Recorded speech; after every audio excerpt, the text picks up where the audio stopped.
bank where the view is nothing less than phenomenal. For how I express and project from my abdominal. The only view better, both my daddy and my mama know. No living parents, my sons give me balance. My wife is my serenity, this mic is my identity. The world is foul enough, that's why I write without obscenities. Provoking danger with broken language and spoken anguish. Begging to get hurt, why would you ask to go through changes? Yes, Lord, life's a chessboard, master the angles. Control the tempo, be the one who holds the info. Acknowledge is just as deadly as machete swings. When spoken, the truth is as potent as that Medellin. While others swear the style is free, I just let it ring. Our time is undervalued, soldiers make us better kings. My fam's on my shoulder, reaching after better things. Today I take the shot, for them I'd rather set the screen. My mama told me follow my dreams. My daddy told me get it by any means. Stand tall, make him bow to a king. But I've evolved, you can see the result. Look in my eyes when you speaking to God. Life and for those who we caught up in using what I was taught with the muse. I guess they call it proving I'm more than an artist. Penciling out my darkest while stenciling out a harvest. And storing what gets me from A to B, just like garages. Instrumental with collages. Envision what I've been drawing. Broadway to give you rhythm like the great Lena on. So bent on, found comfort in the storm. Find peace and on when you see them others perform. Organized chaos, outcast it like hey ya.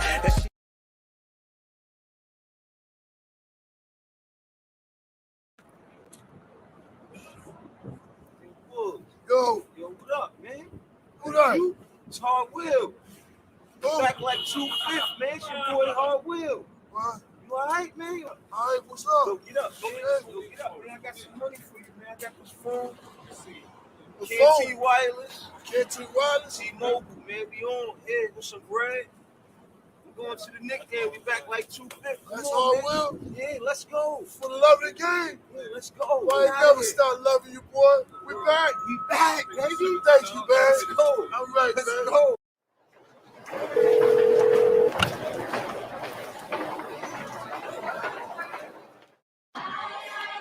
It's a jolly time of the year, right before the new year. Ain't no other squad better on this day than the Knicks. We back. Best time of the year, they say it's Christmas. Little kids can't wait to see it's Christmas. New clothes, new toys, mean it's Christmas. You see the Knicks, we back, we on Christmas. It's so pretty when you can see the snowfall. Their red nose, tell them that it's Rudolph. Chestnuts roasting, the Knicks stay roasting. Tell the whole league we hosting. 12 noon, we back 12 in the 2/5. Biggest tree in the world filled with presents. Little kids, they checking off their wish list. Ho, ho, ho, we celebrating this Christmas. Jingle bell, first game playing in the garden. Tell Santa we got the whole league watching. Right before we celebrate the new year. James Dolan crossing with the reindeers. Parker decks, they filled with no room garage. When it comes to the flow, this here's eggnog. Best believe your boy, yeah, I'm on my job. Celebrate your Christmas with the Knicks squad. The best place in the world, that bag stay shopping. I AD my wrist so you can keep watching. Shopping sprees all over, this is Times Square. Then it's back to the game at Madison Square. Best time of the year, they say it's Christmas. Little kids can't wait to see it's Christmas. New clothes, new toys, mean it's Christmas. You see the Knicks, we back, we on Christmas. It's so pretty when you can see the snowfall. Their red nose, tell them that it's Rudolph. Chestnuts roasting, the Knicks stay roasting. Tell the whole league we hosting. Back on Christmas, J Boogie predicted this. You can't say St. Nicholas without nicking it. The Knicks on Christmas should be ubiquitous, so shout out if you've been with us. Sitting through the interim, feels like we meant to win. Now we got the kids with us. Potential is limitless. Gifts go down the chimney. Try to put the Grinch on me, pinch me, but I'm not dreaming. It's a new reality. New York is in the top seating. Seasons, greetings, Eastern Conference. Defense, the Gardens rocking. Best fans in the game. We don't do the home away split. Catch me at the Staples, baby. I make the sleigh live. 8 gifts pulling up in the Cambridgers. About to lace the garden with a pack of frankincense and myrrh. Can't resist the urge. Knicks set new squad. Time to burn the competition. Sitting out of you, Lord. Best time of the year, they say it's Christmas. Little kids can't wait to see it's Christmas. New clothes, new toys, mean it's Christmas. You see the Knicks, we back, we on Christmas. It's so pretty when you can see the snowfall. Their red nose, tell them that it's Rudolph. Chestnuts roasting, the Knicks stay roasting. Tell the whole league we hosting. Something wrong with your TV screen if that orange and blue ain't playing on that red and that green. Favorite players, yeah, but Knicks Knicks, they forever the team. Shout out the upstairs, trying to play chess with the team going forward. They're making sure the squad is in order. They know we hated on by all opposing reporters. It's torture. New Yorkers, we built for fourth quarters. Show up to the court or prepare for a slaughter. They want to hate on the Knicks, tell me what that's doing. Get that stuff out of here, shout out to Pat Ewing. 12 noon jump ball, just know we enemies. We trying to bring home the gold back from the 70s. Oh yeah, we back on Christmas, oh no, can it be? Only us Knicks fans know the whole New York energy. If you ain't know what type of tension this is, Knicks Nation will see y'all on Christmas. Best time of the year, they say it's Christmas. Little kids can't wait to see it's Christmas. New clothes, new toys, mean it's Christmas. You see the Knicks, we back, we on Christmas. It's so pretty when you can see the snowfall. Their red nose, tell them that it's Rudolph. Chestnuts roasting, the Knicks stay roasting. Tell the whole league we hosting.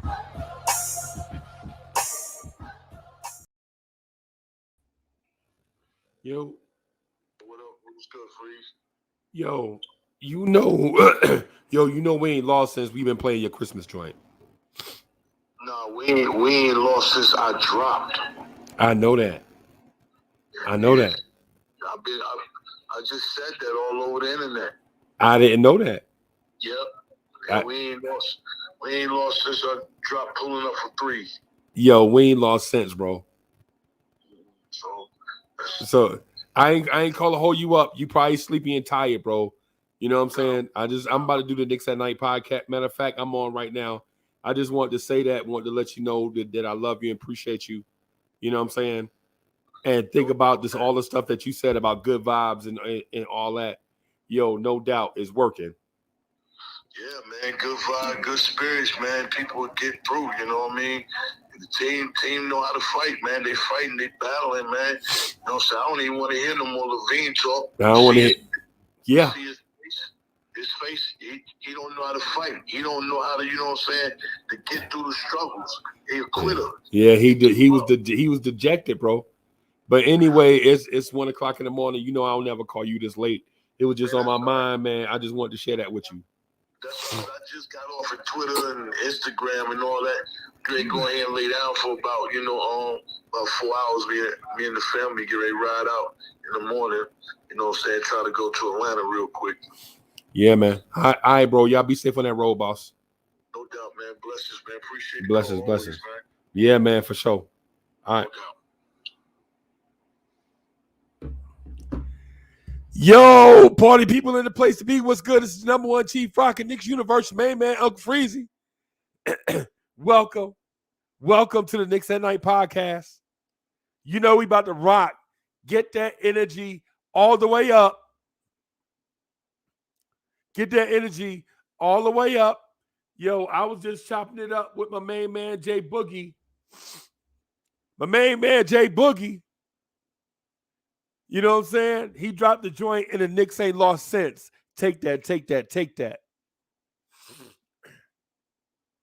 Jay Boogie dropped the motivational joint and the Knicks ain't lost since.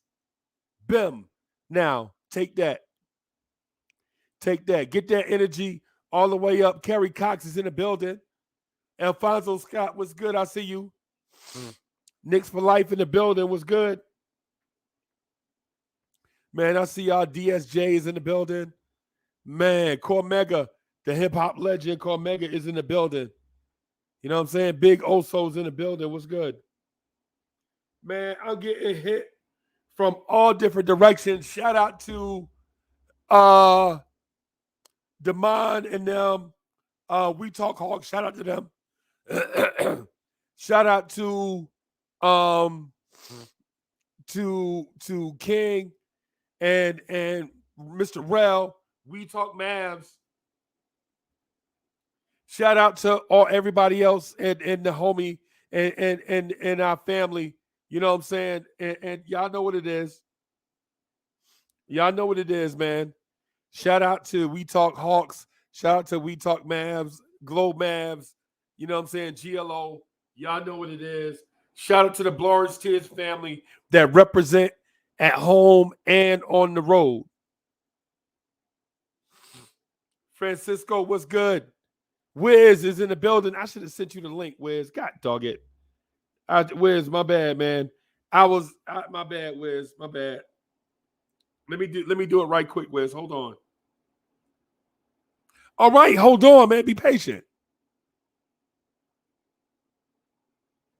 Okay, slow down, Wiz. It's coming. Slow down. It's coming. So impatient.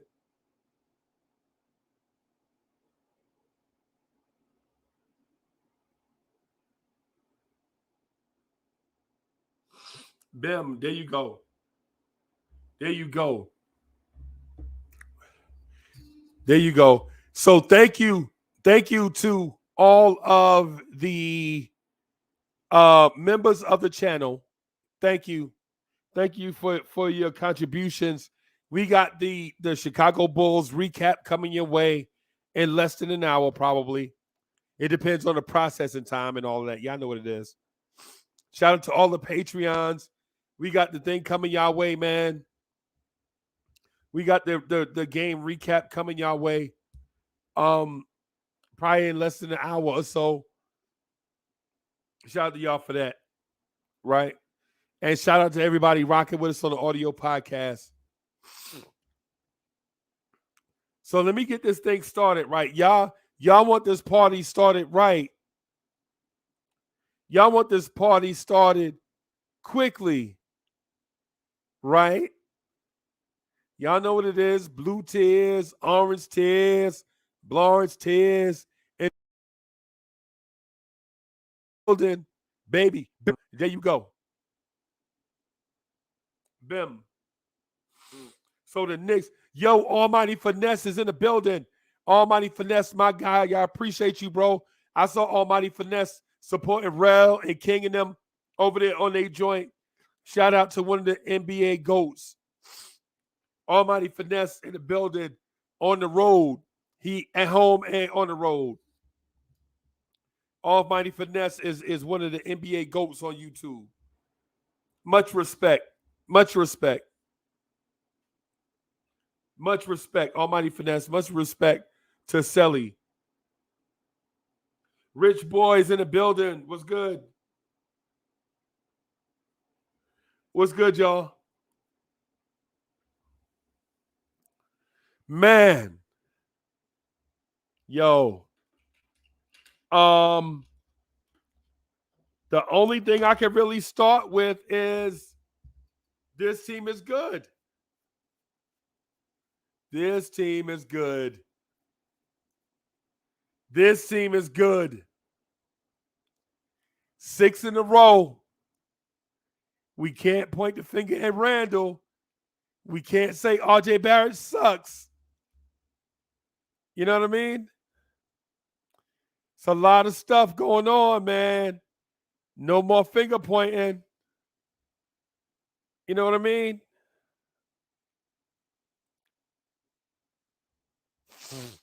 It's a lot of stuff going on, man.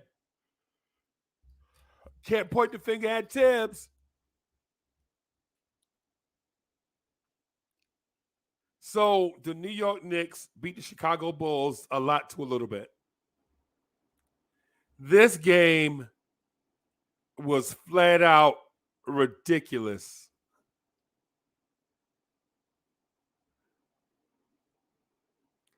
This game was flat out ridiculous, y'all. So we beat them 114-91, right? We beat the Chicago Bulls 114-91. And I just want to talk to y'all about the importance of not rushing the process.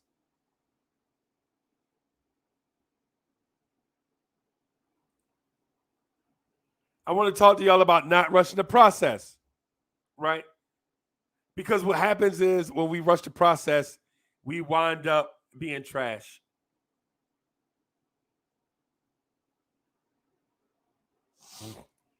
But let me tell you this. Let me tell y'all something.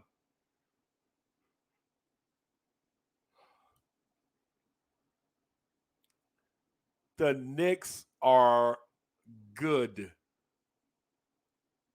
You hear me? The Knicks are good. And not good, not a sideways good. Right? We not a sideways good. We good for real.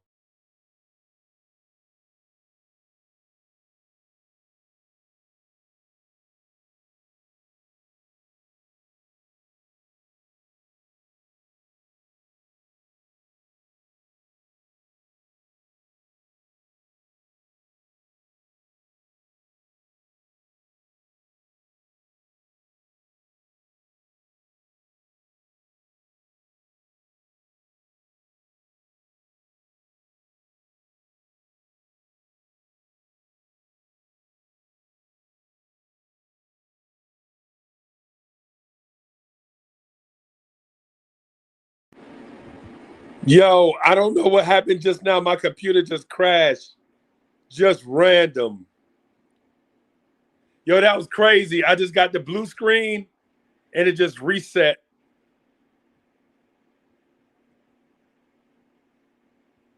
Come on, y'all. I see y'all. I see y'all out there. I see y'all. Y'all like, hold your horses, Uncle Freezy. We mid. Nah, we ain't mid. Robert Paul in the building. Almighty finesse, the computer restart itself. It's coming. It just restart. It just restarted, bro. I don't know. It's crazy, bro. It just disappeared. Soon as I said the Knicks are good, my computer crashed.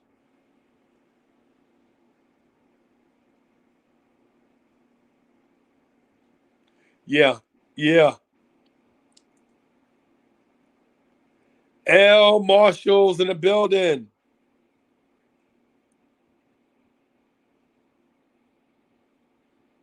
Yeah, man. Yeah, man. Let me do something real quick. Computer misbehaving. Things happen though. You know what though? I kind of like this right here though. I'm gonna let this computer do its thing. I don't know, man. I don't know.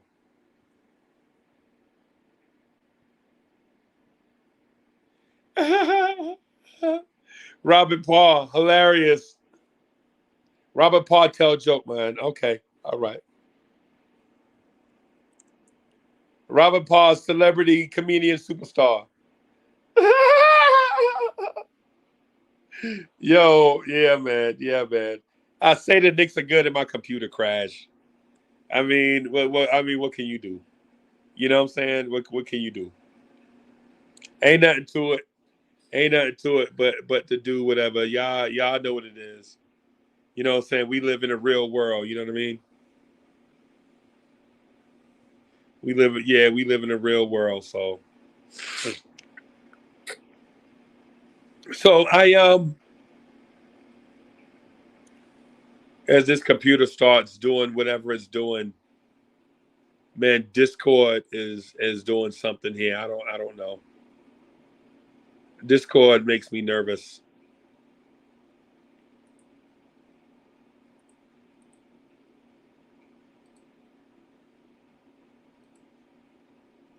Yeah, man, Discord makes me I got to get my Discord game up, right?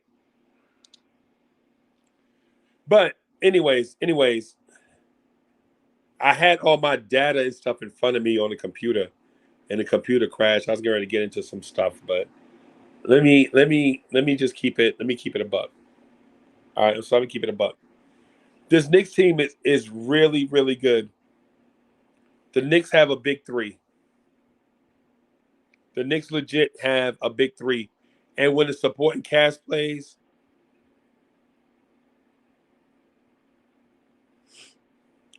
yeah.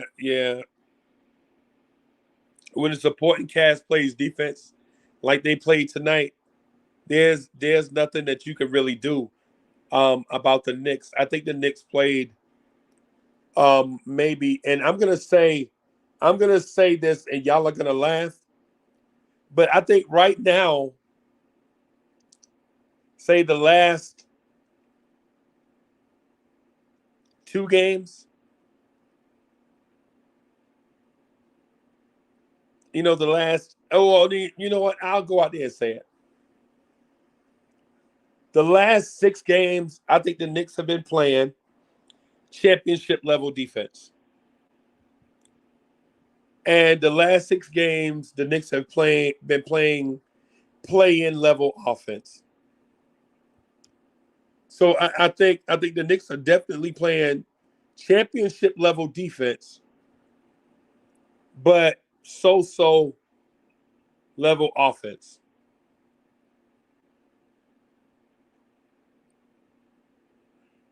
Right? The Knicks are definitely, in my mind, playing championship level defense, but mediocre to play-in level offense. But that's okay. Because even tonight, you saw the Knicks come out and other people step up, which was a beautiful thing. You saw Grimes step up. Man, Quickly was struggling. Quickly is struggling, man. Quickly struggling, man. You know what I'm saying? But Grimes stepped up. All right, so we back. We back, baby. Hold on.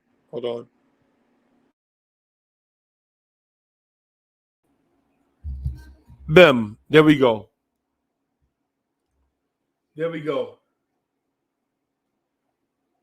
Zansky Gaming's in the building. Salute to y'all, man. Salute to my peoples, man. And listen, as a Knicks fan, I don't really want to talk about no trades. I don't want to talk about no mistakes. The Knicks won 6 in a row. Let's celebrate. I see what it is. The computer crashed because we tried to start without Eric Siriel. That's why the computer crashed. Bim. Now I know. JJ is in the building. What's good, JJ?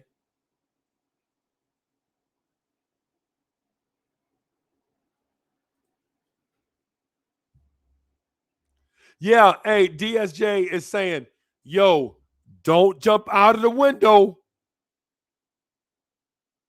All I'm saying is the Knicks are playing championship level defense. There are other teams in the league playing championship level defense. The Milwaukee Bucks do it.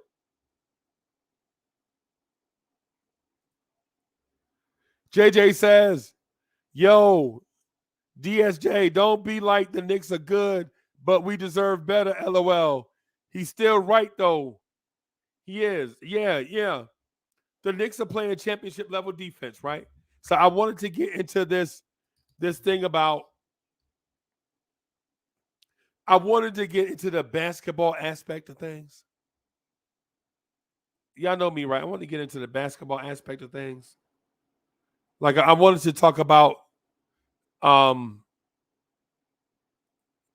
the breakdown of the defense and how I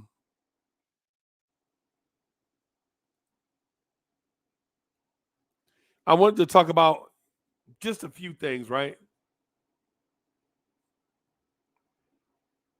But I'm not going to get into that.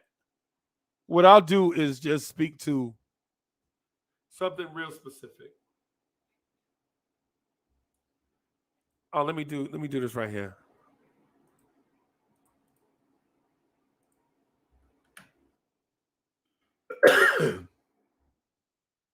Adam, you can ask that to the chat if you want to.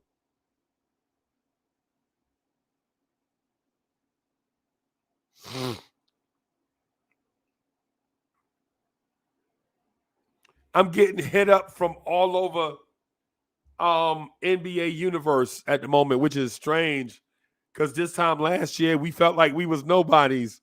Now Lawrence Tears is on the map. Everybody in the chat is on the map.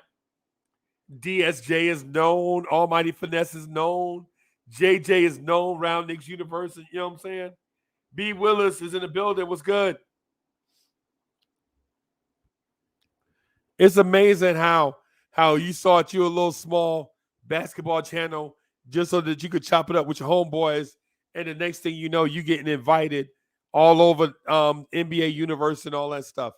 Adam, what's good? Yeah, man. You What's sound good? excited. Yeah, man. The question is, how long is this winning streak gonna last? With the big three. I'm doing it one day at a time, big dog. One day at a time. I'm savoring the moment. You feel me? Yeah, Yeah, man. yeah. I'm not even thinking about Indiana really. I'm mostly thinking about how impressive it is to beat a team 2 times in a row in their own place, Yeah. back to back. How impressive that is. Hey, we should go to Indiana and beat them too. Yeah, man. Yo, hey, upstate Knicks fan says, Freezy, get some Earl Grey tea. You too raspy. Yeah, man. I appreciate the love, man. Hey, upstate, I appreciate the love and support, man. You know what it is. It's kind of late where I am right now, so I probably won't be able to get any until tomorrow at some point. Maybe I'll do that and listen to the Queen Bees, BK Steph, if she come on in the morning. Mm, You know what I'm saying? If she come on in the morning, then maybe I'll drink some tea and rock with her in the morning. You know what I'm yeah, saying? man. So, salute to the chat, salute to the panel, salute to my man Freezy. Here's the NBA final scores. Knicks 114 to 91 over the Bulls. Bam! The Hawks 125 to 106 over the Hornets. Shout out. We talk Hawks. Sacramento 122 to 113 over Detroit. Okay. Magic's 117 to 109 over the Celtics. Cleveland 118 to 112 over Indiana. The 76ers 118 to 106 over the Warriors. Brooklyn 119 to 116 over Toronto. Timberwolves 112 to 110 over OKC. Okay. Dallas 130 to 110 over Trailblazers. Shout out to We Talk Mavs, Rel and King. And the Lakers 126 to 108 over Denver. That is your NBA final scores. Bem. How you feeling, Adam? How you feeling about the Knicks winning 6 in a row? I'm getting excited. I'm getting excited. Now, I understand where a lot of us are, right? Right? Mhm. But let me tell y'all something. David Parker's in the building. What's good, DP? DP, are you with me? Oh, yeah. Hey, Adam, listen. Yeah. If the Knicks were winning each game in a different way, Mhm. I'd be nervous because after a while, you'd be like, maybe they're going to run out of answers, right? Yeah. But right now, the Knicks are beating teams with championship level defense. And they Yeah. can't figure it out, right? Yep. Now, I'm not saying that the Knicks will never lose again, but I, as a Knicks fan, want to savor this moment. Oh yeah. You just know Knicks fans don't want to see another L. They want to keep seeing W's. Yep. Yankees fan forever says it's Grimes, man. They playing good D. Hey man, you absolutely right. I think you're right. I think you're right. The emergence of Grimes, man, this defense, but don't forget Miles McBride and stretches too. Yeah, man. Just Miles McBride and Grimes, man, those two has really made the Knicks offense even better. Right. Along with Brunson and Randall. RJ, he still has work to do, but he's improving it a little bit. Right. Right. He's improving a little bit. Right. Right. Yeah. And JJ says, got you sounding like Jadakiss. Sounding like Jadakiss. So, Indiana Sunday. The Warriors at home Tuesday. The Toronto Raptors Wednesday, back to back. Yep. And then the Bulls come to the Garden. Yep. Yep. So we're looking at a three-peat. Yo, what's up, Chris? Yeah, man. And then after Chicago, 76ers come to the Garden. Right. And then the Knicks finish December on the road in Dallas, Yep. in San Antonio, and then in Houston. Yep. Yep. I really want to see the Knicks beat Luka Doncic in Dallas. I'm waiting for that matchup. I'm gonna say I would really like to beat the Mavs. Me too. You know what I mean? Now,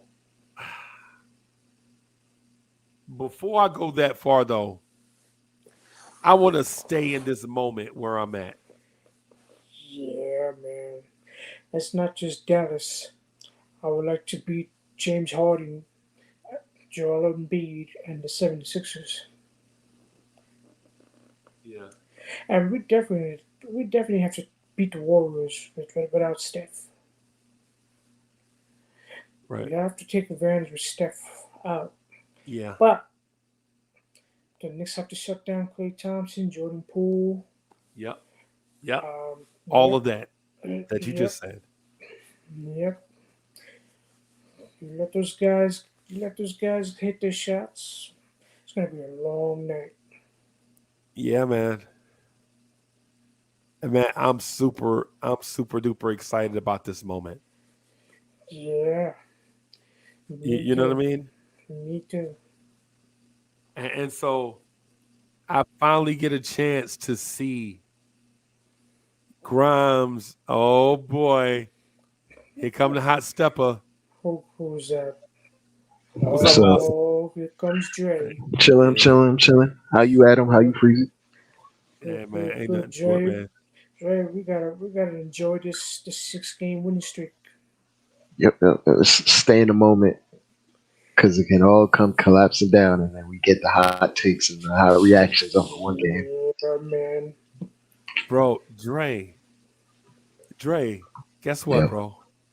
What's up? At the beginning of November, we looked at this December schedule like murderer's row. Right? Yeah. Now December is here, and we've lost one game in December.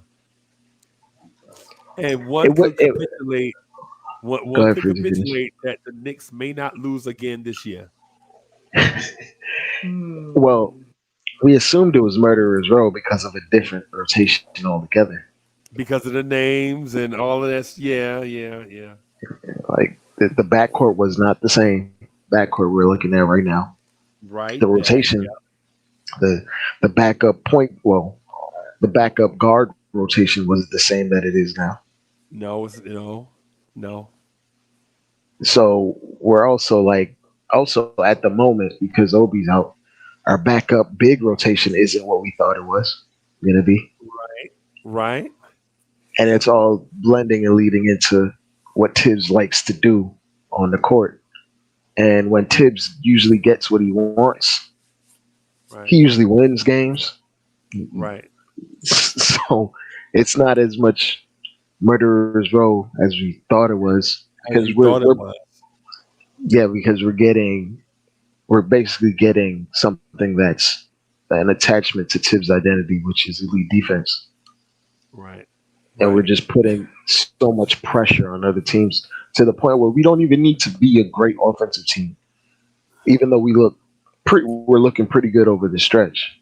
We don't need to Right. be an elite offensive team as long as we're playing this level of defense. We'll get easy buckets in transition, and we'll always have the ability to stay in the game. Sometimes there'll be games where teams are just red hot, and even to be fair, if we're keeping it up, what the Bulls are playing like they were red hot last game, and we eked that Yeah. one out. Yeah. So No. it's something to be said. Like I was listening earlier, you were like, if we were winning in different ways, you'd be kind of weary Right. or concerned. Right. But we're winning with the same formula every night. Every night. So that speaks to consistency, where we may not win 6 games again in a row at any point this season, but we're going to be consistently in every game. Right. Bro. And Right. that's a lot to be said because we thought the murderers row was going to come up. We're going to be blown out in every game. Right. All of a sudden, now I'm not gonna lie to you, Dre. Yeah. There are not many coaches in a season that win 6 in a row multiple times. True. Right. And there are not many coaches that win 8, 9, or 10 in a row without being considered for some type of award. Right. Now, I'm going to say this, and I know it's incomprehensible for some, but if we beat the Pacers on Sunday, that Hmm. means it's 7 in a row. Yeah. If Tibbs wins 7 in a row with this team, I think you got to strongly consider him one of the better coaches in the NBA because he's doing it with this roster, no superstar, right? Yeah. Just good players that fit his identity. His identity, yep, and And their identity is aligned with Tibbs's identity. You know what can I you say mean? it again? It's aligned with what identity? I missed it again. Oh, it's aligned Tibbs' with Tibbs's identity. Yeah, identity, yeah, yeah, yeah, yeah. They are starting to show you the direction that they are going in. yeah. It's if we're talking about Tibbs himself, the things that make Tibbs Tibbs can also be a detriment if you don't have the right players to go with his message. Right, And we had a few players in the rotation, to be absolutely honest, that aren't Tibbs kind of players. But right, maybe he was playing them because of politics and they make a certain amount of money, make a certain figure, where he has to accommodate those moves. right, right. And if we're going to like I've never been on the train that's Tibbs is a terrible coach and this and that and the third. I've always been Okay, on the train that maybe Tibbs' identity doesn't match up with the roster that he's been given. And now right, he's just going all in with the players that he knows can do what he asks of them. right, He can't mold. What he can't do is he can't mold specific players into something that he would like. All he right, can do is get his get his type of player and then send them out on the mission and a game plan that he knows is conducive to winning. There's only Right. one way for him to coach. Bim. So And it that's may that. not be, it may not be the best way for every roster, but if you give him the required players, he'll win you games regardless. Just because Right. of his, like, we get on him for his rigidity, like him being willing to unchange and being stubborn. While that may be a negative in some aspects of the NBA, it's a positive for other aspects where you get consistency and discipline and attentiveness and in tune with finer details. And we're seeing that with specific players that go out there and fight really hard on the defensive end. Like I've never seen Randall this, like, because we have multiple guys in the rotation right now that don't slack on pick roll defense and help defense.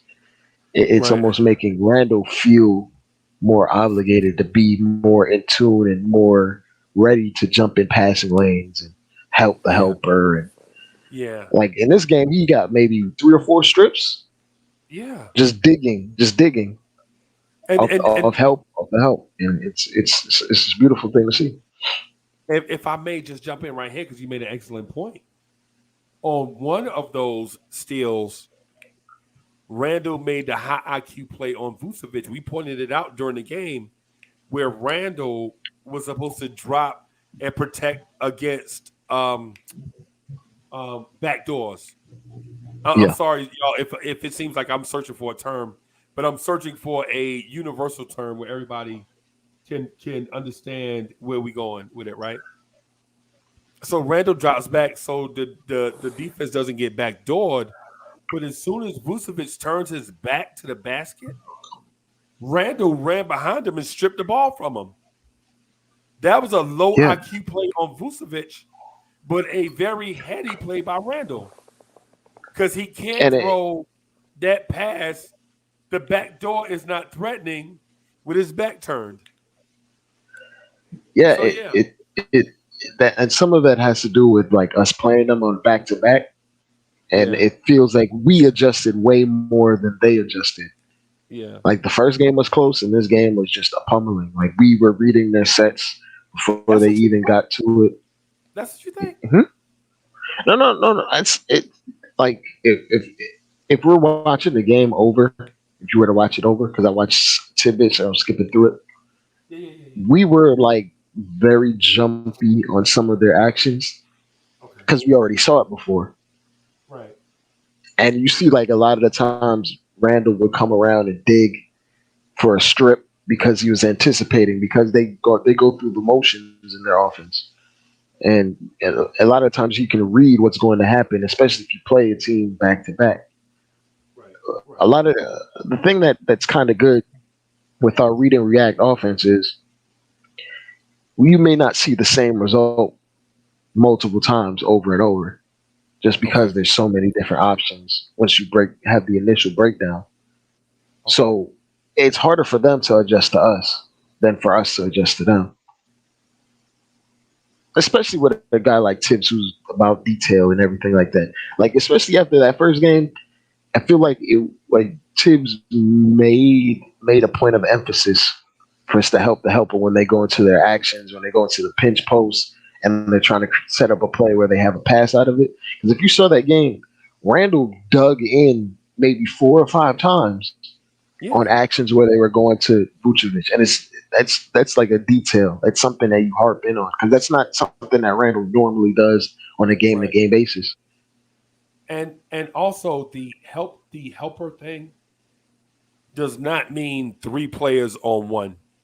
Exactly. What help the helper means is if one guy is going to help another player, then they'll rotate to the player that was Got to be left by free. the helper.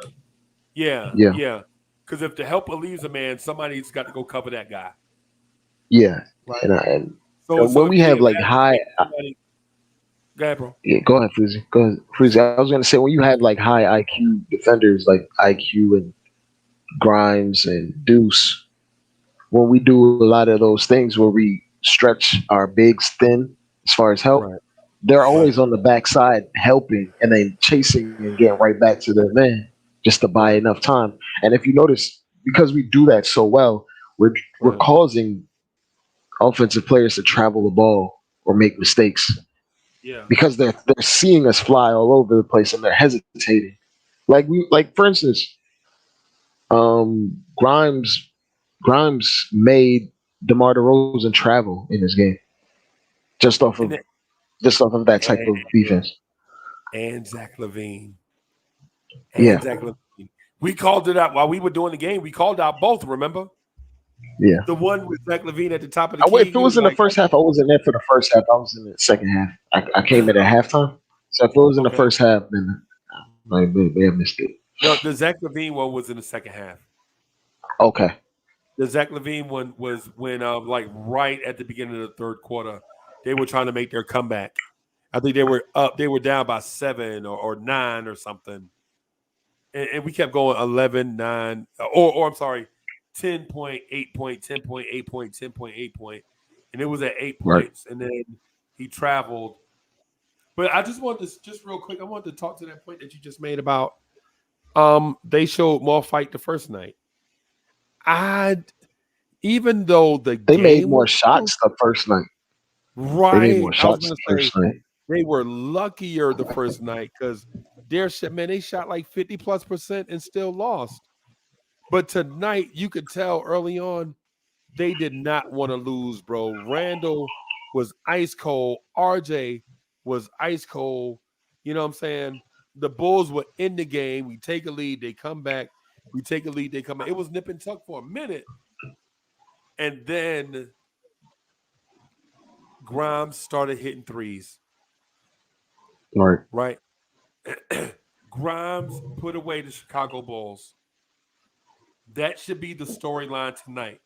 Now, did he hit a lot of threes? I don't think so. I think five. But but but Five. he hit daggers though. Timely. You know what I'm saying? So did Brunson because they went on like a little lead when our offense stalled. Brunson came down and hit a couple threes and Yep. stabilized it. They were up by 2. Brunson comes down, hit a 3, take the lead. They turn the ball over. Brunson comes down, hit a 3. We up by 4. Right? And it's just, if I'm remembering correctly, now I may not be remembering correctly, but it felt like the game was close, and Brunson just took over the game. I'm inclined to Right. agree. And in the second half, I feel like it felt like our defense wore them down to the point they didn't even want to go into like a full set. They just wanted to come down and put up a long 2 pointer or a long three. Yeah. And that's what frustrates teams about us because if you have like an isolation player like Levine and DeRozan, if they keep running sets and they're just getting frustrated because they're not getting open looks initially, they'll come down and just settle and take a long 2 pointer Right. instead of getting into a whole action. Right. So I think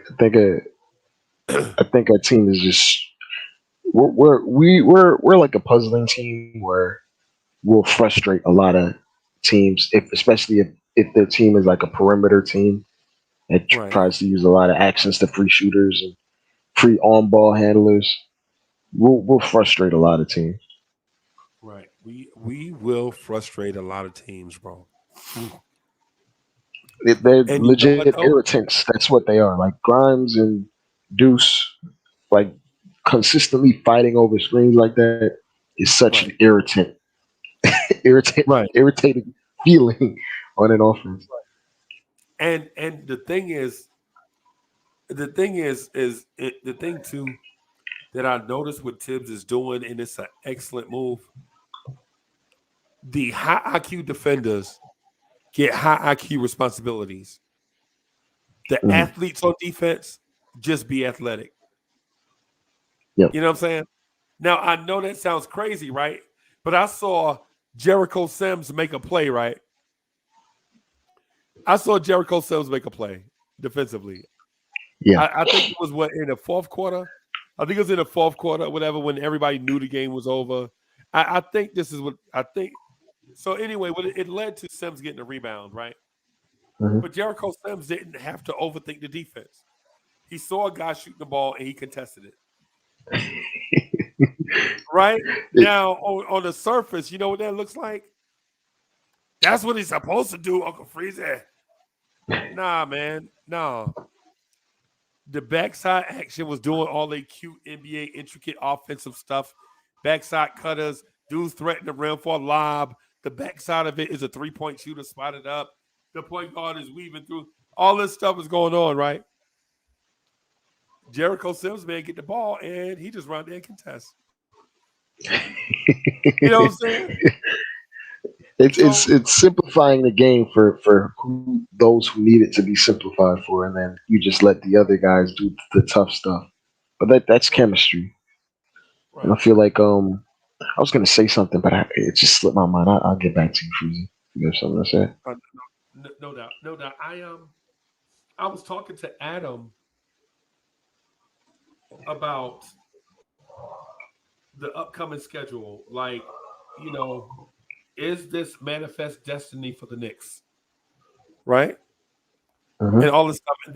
But then I have this feeling because as content creators like me, you, and Adam, and for people who don't know, Dre, Adam, everybody that rock with us, we're all content creators, right? We have to ask like tough questions and conversate about tough stuff, right?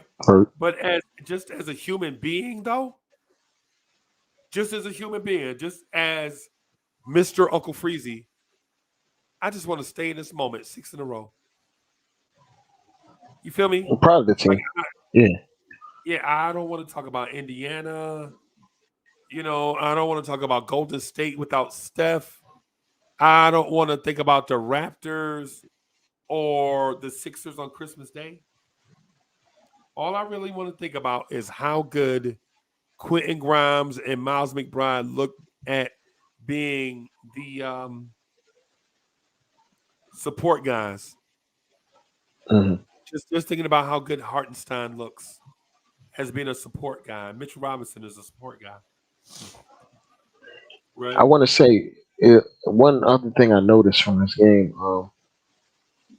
When they have like it speaks to like finer details like that Tibbs would preach and a high IQ player, even though Brunson doesn't have the metrics to be a good defender. On the weak side, he intercepted about 3 passes. Yep. And it was because we knew what was going to happen. Like he would just sink down, be the low man, help out in case something would get passed to the center. He would bait that pass, and he would just hop over on the weak side and intercept it. And that's because we knew what was going to happen. Right. And that's a fun.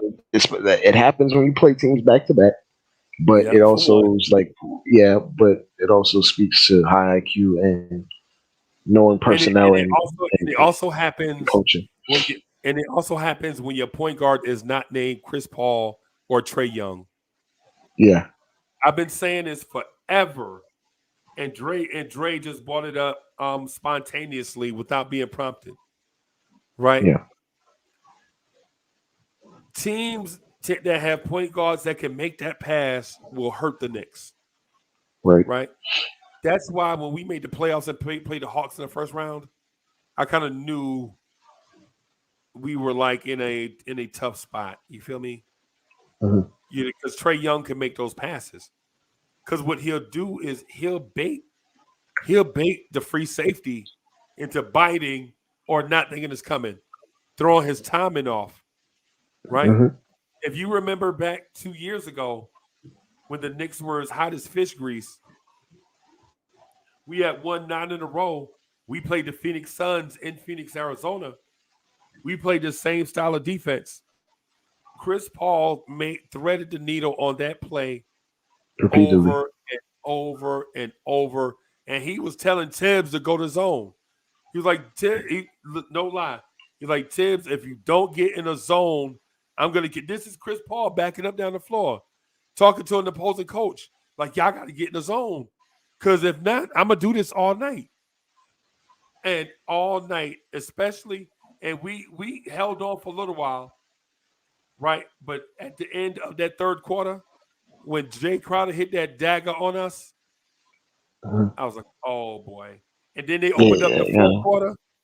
They yeah. opened It up the just fourth quarter. They kept doing it. because we were close. I Yep, remember that game because I think Obi was playing solidly in that game, and yep. they like hit a three at the end of the third to make the lead like 6-9 or something like that, and then Yeah, the Jay Crowder. floodgates opened Yep, yep, immediately. yep. And guys that make that sort of pass, they never do it in an obvious way. Like they'll pass it with their offhand. They don't Like they'll pass telegraph it with it. their Yeah, yeah, they'll throw it with their left hand. Like elite playmakers will make the same pass in different ways. They'll do it out jumping. They'll make it a jump pass. They'll be flat footed and they'll throw it with their left hand. There'll be yep, a no look and they'll throw it with their right hand. yep, It's all a cat and mouse and a manipulation game because defenses are so complex now that you can't yep. really telegraph anything because if you Anything. telegraph, if you, These if athletes basically are amazing. the only way you're going to telegraph is if you're intentionally telegraphing to the wrong place, like a no Right, look. right. So Like looking off the free safety in football. yeah, that's the only way with how rotations are set, Yeah, and I feel like you can thread the needle. Also, that speaks to kind of what Atlanta's problem is right now on offense because yeah, it's they're trying to run this your turn, my turn type of offense yeah, that teams have figured out since 2017. Like it yeah. worked for the Rockets and it worked for LeBron when he had Kyrie. But Right, over time, the NBA adjusts and learns. And you right. can't just have that your turn, my turn with no off ball actions. Yeah. So you're just running into set defenses. That's the issue now. That's why Tyrese Maxey is the 76ers second best player. Right. That's why he's their second best player because he can score and threaten your defense against against your set defense or your ad hoc impromptu defense He right. because he's got that wiggle. Yeah, he has that wiggle. Like he can make a half court set play look like it was in transition because he catches it Yeah. and goes immediately. Yep. He Yep. creates an advantage no Yep. matter what. Like if you're gonna play a set defense, he's gonna get a first step no matter Yep. what you do. Yep. If you play up, he's gonna go around. If you sit back, he's just gonna take the 3-pointer.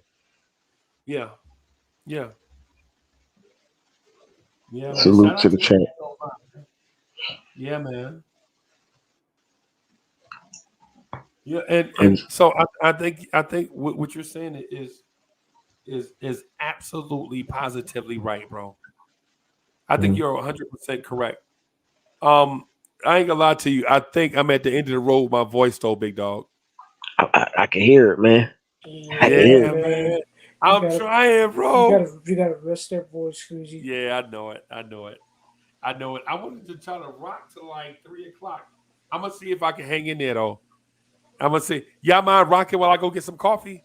Yeah, yeah, I'm gonna yeah. try You to. can rock. Yeah, Okay. what You you Okay. can rock. got, I'll get Free? the super chats if the super chats pop up. Okay. All right. I'll be right back, yo. So what'd you think of the game, Adam? Overall, the game was okay. I'm gonna start with the first half wasn't that good. Was It wasn't that good. I'm inclined to agree with you. We figured it Yeah, out towards the end when we started hitting shots, but at the beginning our offense was pretty stagnant, which yeah, which is a bit to expect because we just played the same team twice, but we had to basically figure out their defense after a certain point. yeah. Then the second half, the Knicks started turning it on. They started hitting the shots. They started playing better defense on DeRozan and Naveen, and they did a pretty good job in the second Hey, half. hey, can we say without talking crazy, RJ outplayed DeRozan tonight. Yes, he did. we're He I know did. Ivory listening. Sorry, man. Sorry, Ivory, but RJ did outplay DeRozan tonight. He did. Guarded him well too. Oh yes, he did. The Knicks shut down DeRozan in the fourth quarter, especially. Oh yeah, it got out of hand really quickly in the fourth quarter. Like we kind of just made them submit. Like they gave up. Oh yeah. They legit gave up. Like we suffocated them. It was like they kind of broke their will where they went against all their disciplines and their offensive sets. They didn't even go through their offensive sets. They just started putting up jumpers. Yeah, They man. came down, didn't make one pass. He just came down and just put up a jumper. Yep. And RJ, although he did well guarding DeRozan, he still has some dribbling issues Yeah, that I that mean, he that he needs to fix. at this point with RJ, man, I don't think we ever gonna see like a perfect game out of him, No. like ever.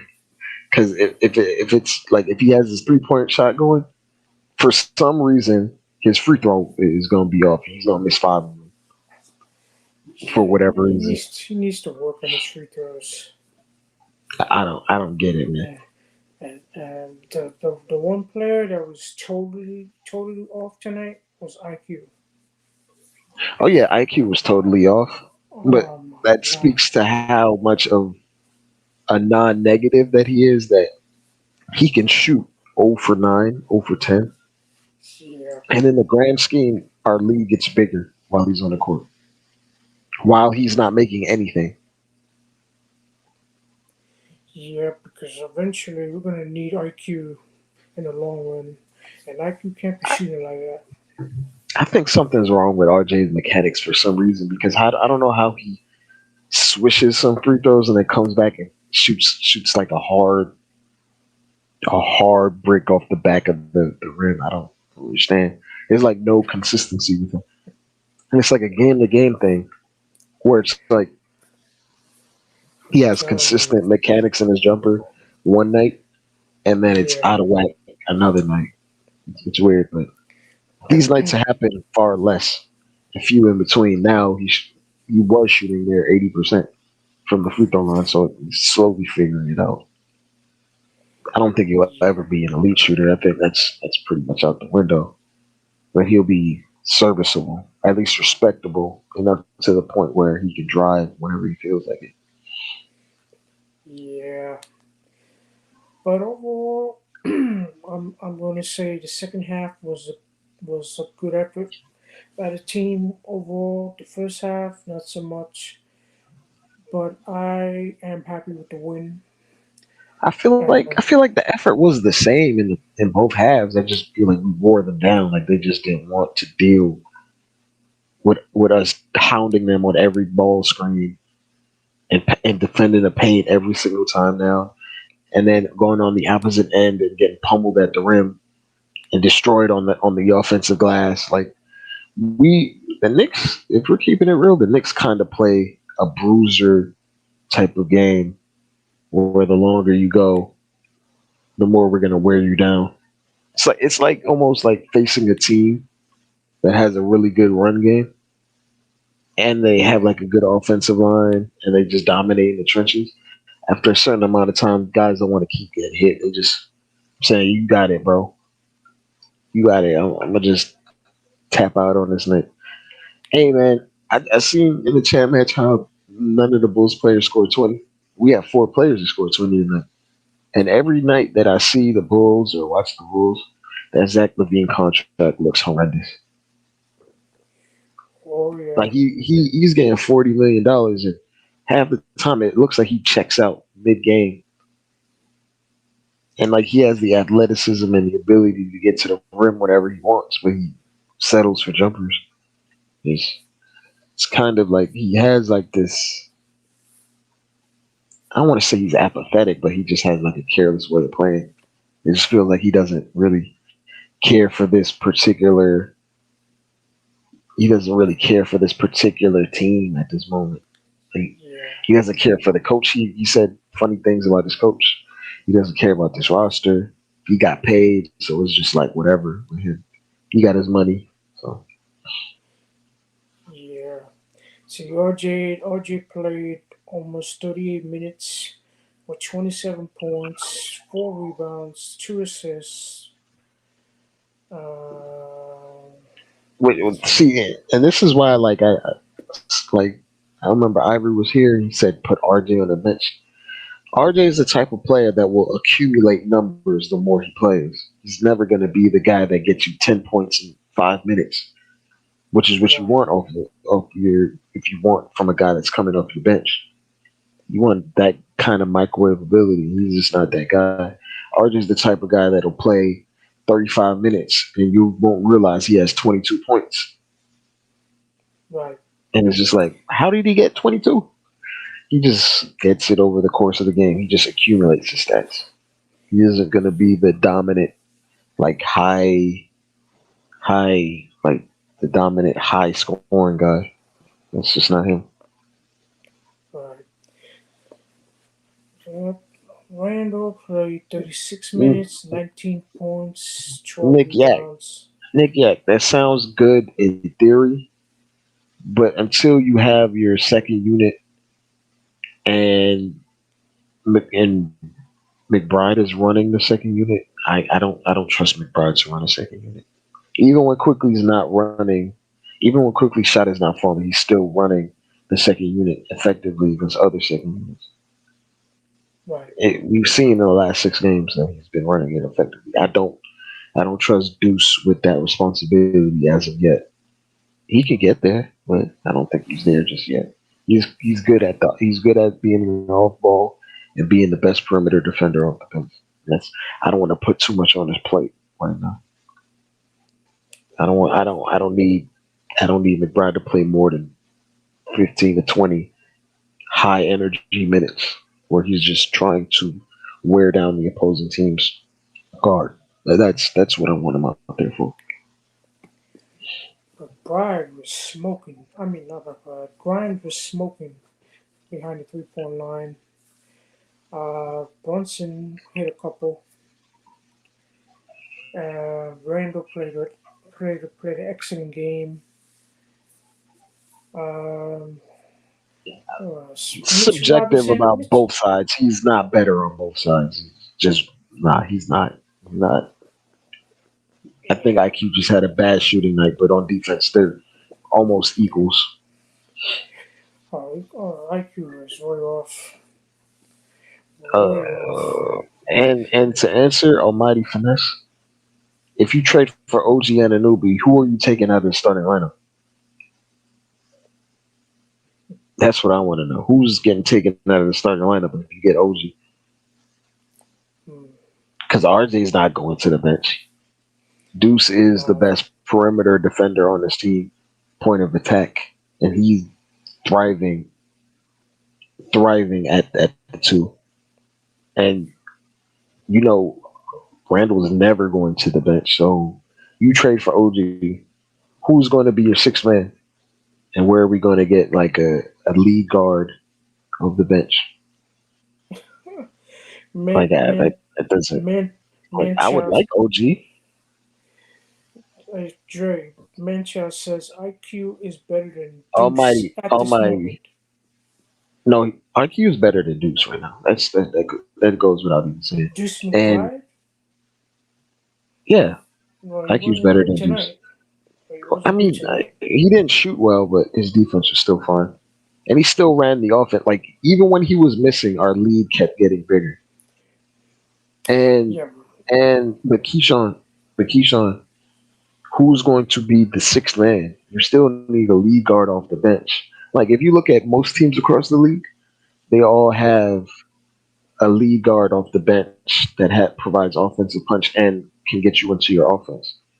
We would lose that immediately unless you want to rely on Derrick Rose to be that, and he's getting older. So Almighty wants IQ and Obi trade for Anunoby. Nah. I think you guys are looking too far into it. He's basically a sixth man. That's Yeah, what that's yeah. what IQ is. If you look at all the six men in the league, damn near all of them are expected to dribble the ball a lot and get you into your offense.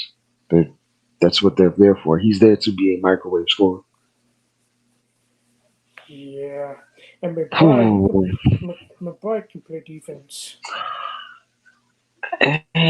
Like after this game, man, I'm not too sure. I wouldn't even trade for OG. Like I do like OG as a player, but if you were to trade for him, would you really put Grimes on the bench? We all see that Grimes plays better in the starting lineup for more Almighty. minutes. I'm scrolling on the chat here, and I see Almighty's telling me to speak up. What? It wouldn't be an issue, but his effectiveness, his best ability is being able to have 30 plus minutes a night of hounding defense. And if he keeps shooting like this 40% from three, and we kind of need that in the starting lineup, we need a point of attack defender. And while OG is very good, and he might be entering in defensive player of the year territory before he got hurt, of course, he can't guard all the way out. He can't guard Yeah, elite guards that get screens 30 feet out and expect to chase them all the way around. He's more of a help defender that guards big wings. So it's like in this starting lineup, Grimes' best ability fits better with our other guys. Where if you were to take Grimes out that starting lineup, our pick and roll defense would probably fall off a cliff. If we're keeping it real, like on ball pick and roll defense would probably fall off a cliff because it just doesn't fit. Like RJ's not a great on ball pick and roll defensive player. Neither is Brunson. OG is still a three. He's a supersized three, but he can't be chasing guys around screens all game like Grimes can. So like, and at whole, OG is probably a better defender than Grimes, but for the fit right now, I would rather Grimes than starting. I don't know, bro. Talking about OG Ananobi? Yeah, I think OG is an elite defender, but like I, we need I a think, point of attack defender in our starting lineup, not like a big switchy do it all guy. At yeah, least with how they're playing right now. right. yeah, but you're not going to see OG on this team. I think But they're like you remember you posed this question earlier where we were like trading for Henri, and I posed it back to them. It's like if we traded for OG, what would the starting lineup be? We got to be realistic. RJ is never going to the bench. yeah, he's never going to the. Why are we always trying to replace Grimes, bro? I We don't we are know. always trying to replace Grimes, bro. The more Grimes plays, the better he looks. Legitimately, the more he plays, the better he looks. Mm, Yeah.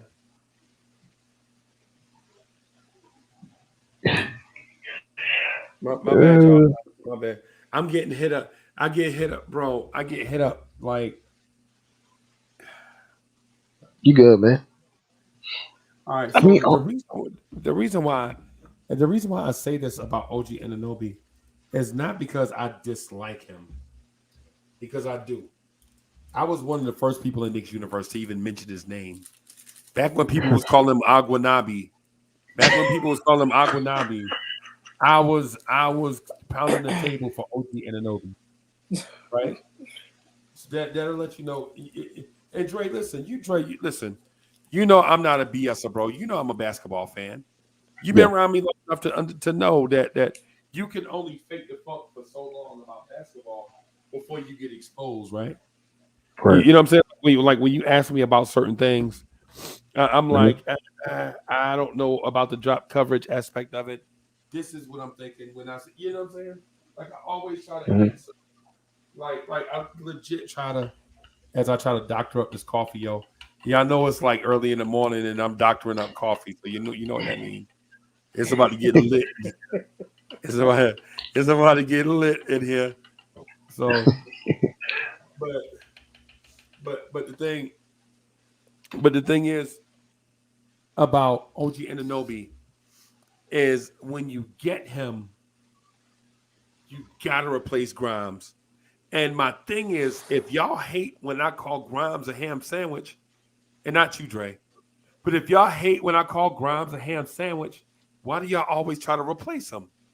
Because RJ ain't going to the bench. You feel me? Like the thing is even earlier when the Knicks had just won 6 in a row, we were in here talking about upgrading. For what? Why are we why I understand we need to upgrade, but the thing is being in the moment, you have to ask yourself, what do you want right now? Right? I'm I'm just thinking in my head like you get OG and then you place Grimes with OG.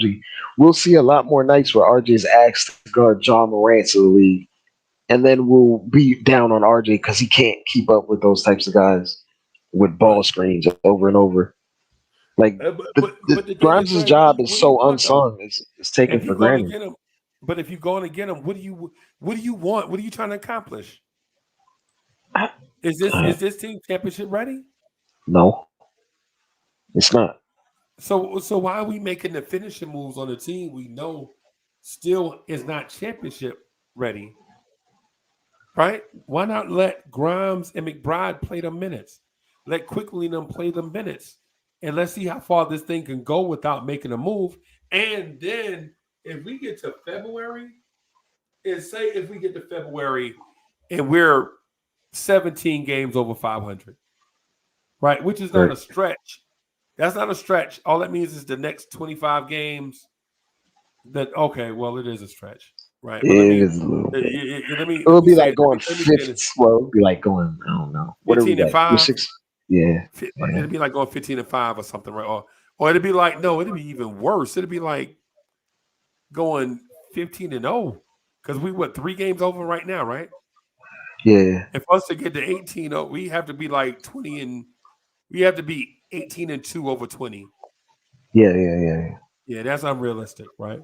But my point is, if we look legit when the trade deadline approaches, right? Like, say for instance, we finish out the month, these last 9 or 10 games we have, say we finish 7 and 2, Right. right? And these last two, and then in January, we go on a tear and go like 15 and 5, Hmm. right? Then I could see the OG and Anobi move then, right? But Because the team even has the but potential even to do then, something. yeah, that would mean the team has the potential to compete amongst the elite.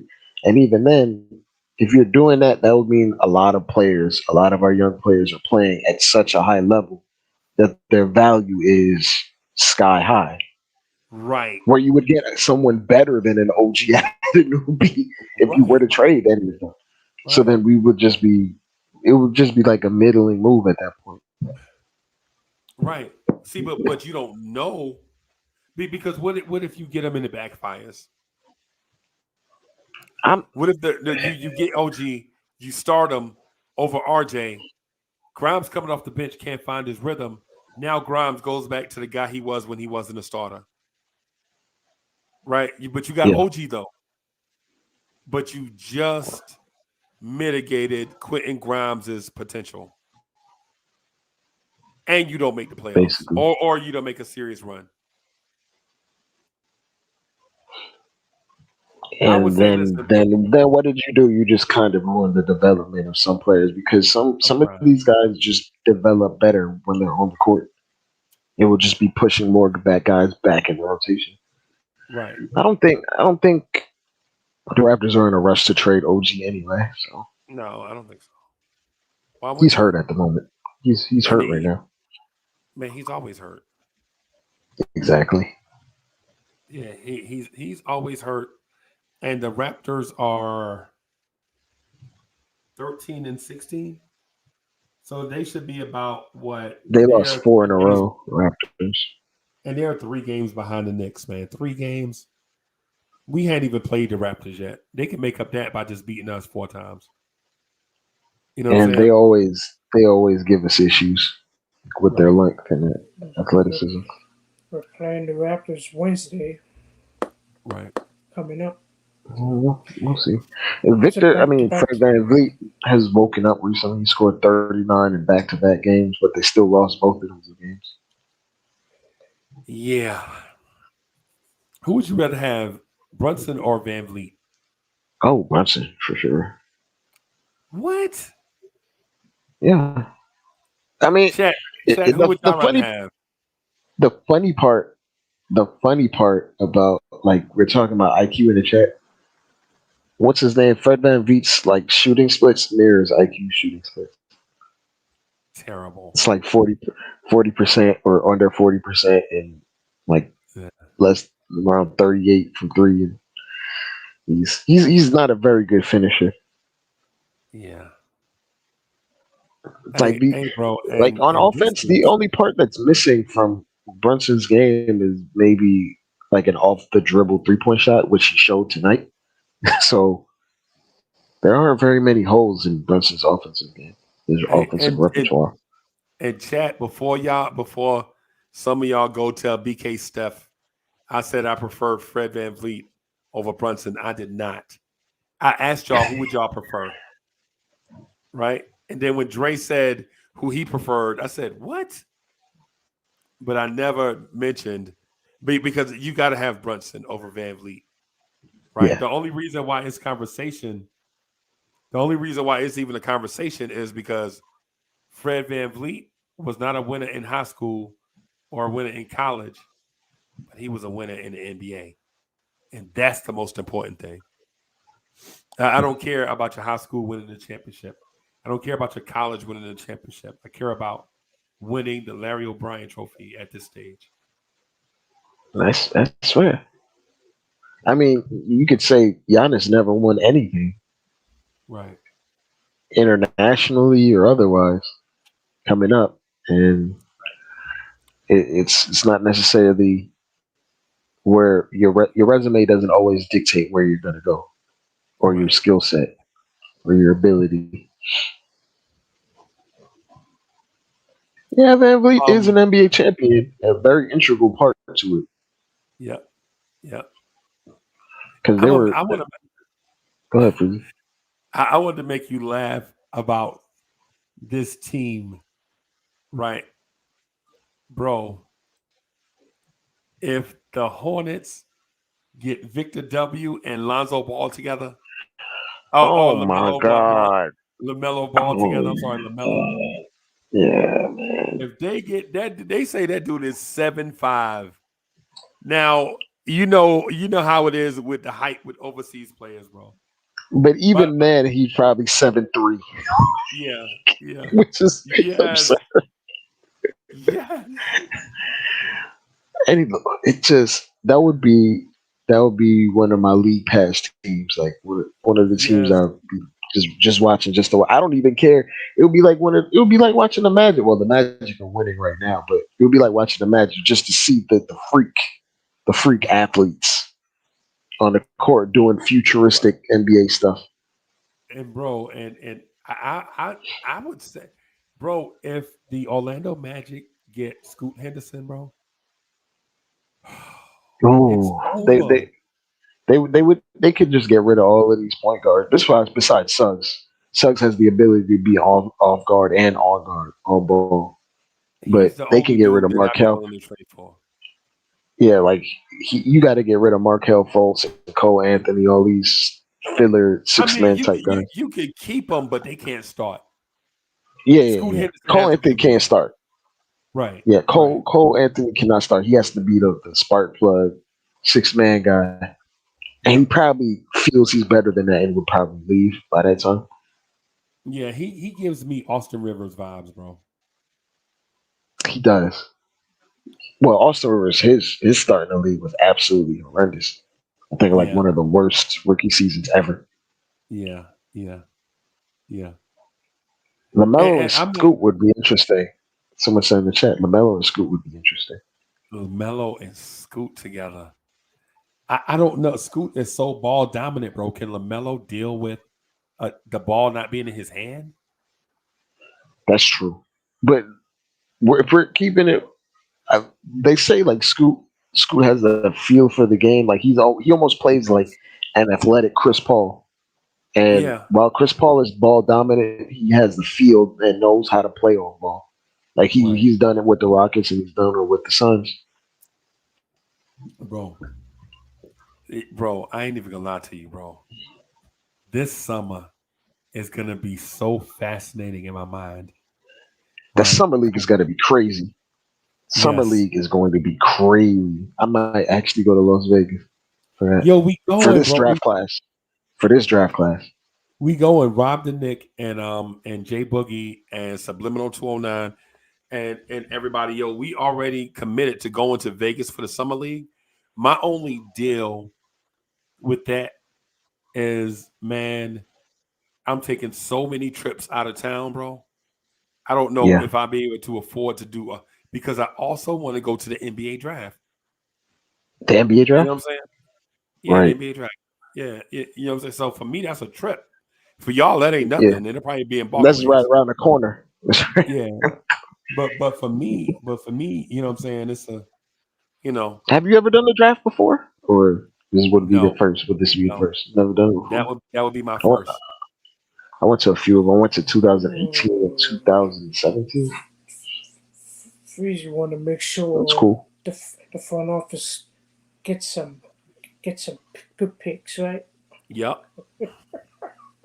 Exactly. I mean, that's what you want to do too, right? Oh yeah, Yeah.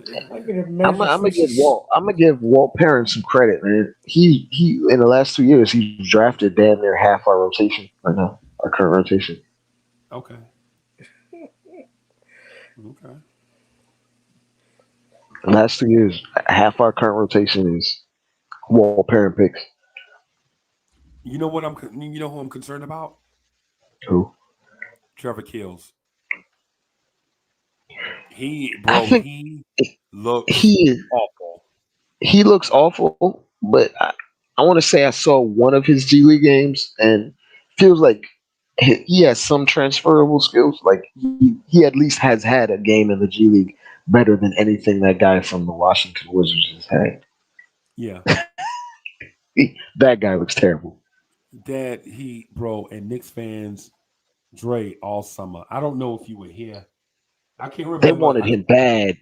They wanted him Bro, bad. they were trying to run me off the channel because I wanted Ben Matherin in Oh yeah, February. over him. In, yep, in February of this year, I got a puppy and I named him Benny. And people think I named him Benny because of Ben Matherin, who I loved since about this time last year. Right? And I was saying it Mhm. on the channel. No, Ben Matherin is Allen Houston and Latrell Sprewell combined. That's what I thought at the time when I saw him. Right? Explosive, but very fundamental jump shot. Smooth, textbook. No jump, And then no he still wasted the motion. and he has a dog mentality. Like he feels Yeah. like he is that. He is. He feels like when he went there, they're building around me. That's how Yep. he feels. Yep. He Even if felt I'm like he coming should be off the the number one bench. pick. At the draft Yeah. combine, he was like, yo, then when they were talking about the number one pick, he was like, yo, I think it should be me.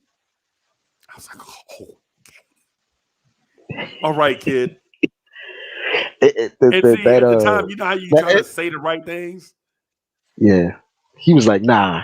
He's like, he said LeBron's gonna have to guard me. Like that's what he said. I think that's what he said. He's like, LeBron's gonna have to guard me. And Yeah. like Yeah. his turning run solidified it for me, man.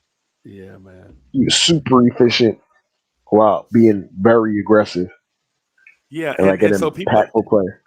but Dre, they thought I named my puppy after Ben Matherin. It was only coincidence. But a movie, like you see the movie poster back there, Harlem Nights, I named Yeah. my puppy after the Red Fox character, Benny Snake Eyes Johnson. Remember him in Yeah, Harlem yeah, Nights? yeah, yeah.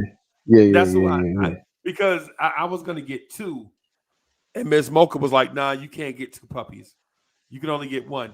See, I was gonna name them. The boy dog was gonna be Benny, and the girl dog was gonna be Vera. Remember Vera from Right, Harlem Nights?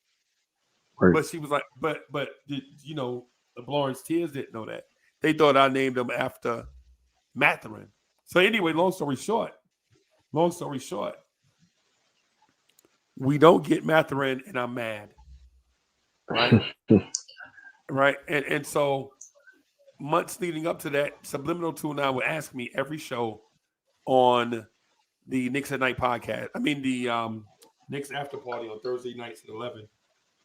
He would say, Yo, if you can't get Matherin, who would you like? And I would say it's a handful of dudes, but starting because it was Tari Eason, Kendall Oh, I like Brown. Tyree Eason. I like Yeah, Tyree I Eason. wanted. I wanted Tari Eason, Kendall Brown, but my favorite was Usman Jing. I was like, yo, if we get Usman Jing, bro, I will never talk trash about the Knicks front office again.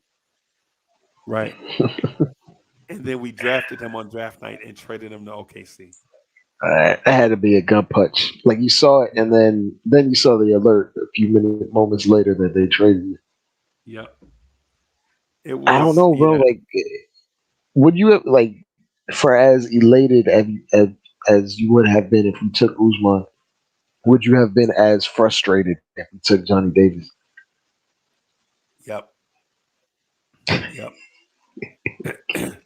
Bro, because the whole thing is if Matherin you're comes off the bench frustrated, every game, but he plays starters minutes. I'm responding to someone in the chat. he's qualified for six man of the year And rookie of the year at the same time. and rookie of the year at the same time. He's trying to do Right? something. I think what was it? Vladi Divac was close to getting 6 man and rookie of the year.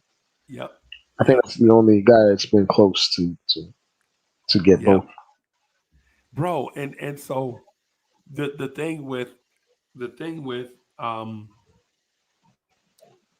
so the thing with Johnny Davis is if you hate hearing me say Quentin Grimes is a ham sandwich, stop trying to replace him all the time. You know what I'm saying? Like, why would you go Yeah, get Johnny Davis knowing you got Grimes? he's basically the same size as Grimes and less athletic, if that even makes sense. If that even makes sense. And Grimes is pretty athletic, but he's a safe athlete. He's not an explosive athlete, right? Yeah, Grimes, I saw him in Charlotte. He did some pretty athletic stuff, bro. You know what I'm saying? But I feel he's not like that he. I feel like if he did like a shuttle time, his shuttle time would be amazing. Like shuffling left and right. Like he has agility in that way, like in like a box, but he doesn't have it where it's like completely explosive. Like whoa, he just dunked on me and I wasn't expecting it. Type of right. Well, he dunked on somebody in Charlotte. did He had a he? dunk. No, not him. It was RJ on the did. transition. It was Yeah, RJ. he was RJ had cut. the dunk He on was, someone. yeah, and But like Grimes had the With Grimes' athleticism is like he has to like load up and get ready to dunk on someone to completely yeah, do it. Whereas someone who's completely explosive, he can pretty much take off of 2 or 3 steps, and that's it. right. And then you get Yo, dunked hey on. man, hey, shout out to our new neighbors, man, King and Rel of We Talk Mavs. Them Salute. brothers, man, we was watching them earlier. Man, them dudes are mad professional. They be on point. Man, y'all subscribe to their channel. You know what I'm saying? King on that joint be super smart in like a Madden kind of way. And Rel, shout out to Rel too, man. I was Shout out watching to both their these brothers. stream earlier. I was watching their stream earlier, and they were talking about Spencer Dinwiddie really not having a great night, Yeah, but they didn't really necessarily need it. But they played well. Regardless, yeah. that game was over pretty. It got late early for who they Yo, played that night. Portland. Yo, and then they were complimentary of Frank Ntilikina, which was I was like, what? They don't hate Frank like we hate Frank. Oh no, they Oh, hate okay. Frank, but Frank played good. Oh, Frank Frank played played good. Frank played good tonight. I gotta give him his credit. I I, ain't s- I gonna hate caught on I, Frank. I caught a bit of the end, and they put Jaden Hardy in the game for a little bit. Who I wouldn't mind having, bro. King, I, if y'all giving away young players, I'll gladly take Josh Green and Jaden Hardy off y'all hands. We'll give you the shooter that y'all want. Y'all can have Rose and Fournier, I guess. If coach was here, coach would be like, trade the fringe guys. So if we Josh trade the fringe Green. guys, Josh Green is like Josh Green is like if they took Quentin Grimes' like his attribute meter for his 3-point ball and took it down a little bit and then put it in athleticism. Yeah. Yeah. That's what Josh Green. Yeah. Josh Green is like a um a Grimes Zach Levine hybrid in a way, which it doesn't sound like it could be a hybrid, but he's in. But man, I watched him at Arizona. Man, yo, Knicks, Knicks fans, if y'all want a shooting guard, whoever is playing shooting guard for Arizona, just go get him, bro. Because I'm looking at every year, it's like the hey man, Hardy and Green are off the board. Y'all ain't getting us again. Yo, that's hilarious, bro. That's hilarious. That's hilarious. Shout out to my man King. Yeah, man. Nah, bro. I ain't even gonna lie to you. The Mavs show you flashes of stuff. They just not consistent with it though, bro. I'm trying to figure out what the Mavs are, right? Like Dre, you know what the Knicks are, right? You know the Yeah. Knicks are gonna be are championship level defense, play-in level offense, Mhm. right? But when you watch the Mavs, I can't figure out like who their third, fourth, fifth, and sixth best player. I can't figure it out. And I've watched like 10 games. Because it kind of doesn't matter because on a night to night basis, Luca can make them a championship level type team just because Luca is Luca. Right. Right. Like basically, if you have Luca sign up, if you have Luca suited up for you, you have a chance to win any given night. Just Against any because opponent. it don't matter who's out there Right. Right. because That's my he thing. makes guys that much better. Right. That's my thing with now. But if we going back to um um because we had hey Adam, this is where I always get stuck when we have like 4 topics open at once. Like when we were Right. talking about the draft and we were talking about the Charlotte future backcourt, and then we're talking about the Dallas Mavericks bench. I always get like what top in my mind. I'm like, I want to tie them all together, but it can't be like the mismatch. But and then at the same time, you don't want to leave any topic open ended. You know what I'm saying? hmm Um, what I would say, to the Arizona shooting guard thing that I just brought up, whoever it is, just go get him, right? Because Right. you can legit go Matherin, Josh Green, Alonzo Trier, Zach Dalen Levine, Terry got drafted, even though he's really a point guard. But Dalen Terry, Dalen Terry, right? Even you know what I'm saying? Um, just to put a bow on that, right?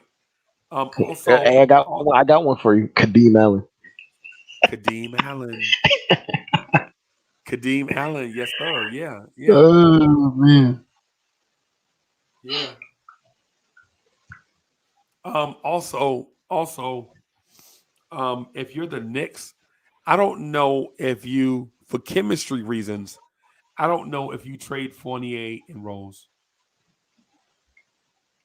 for chemistry though, I mean, Yeah, well, I will say for Rose, Rose has been basically in full mentorship mode right, for the younger guards on the team, and I feel like his imprint on Deuce is evident.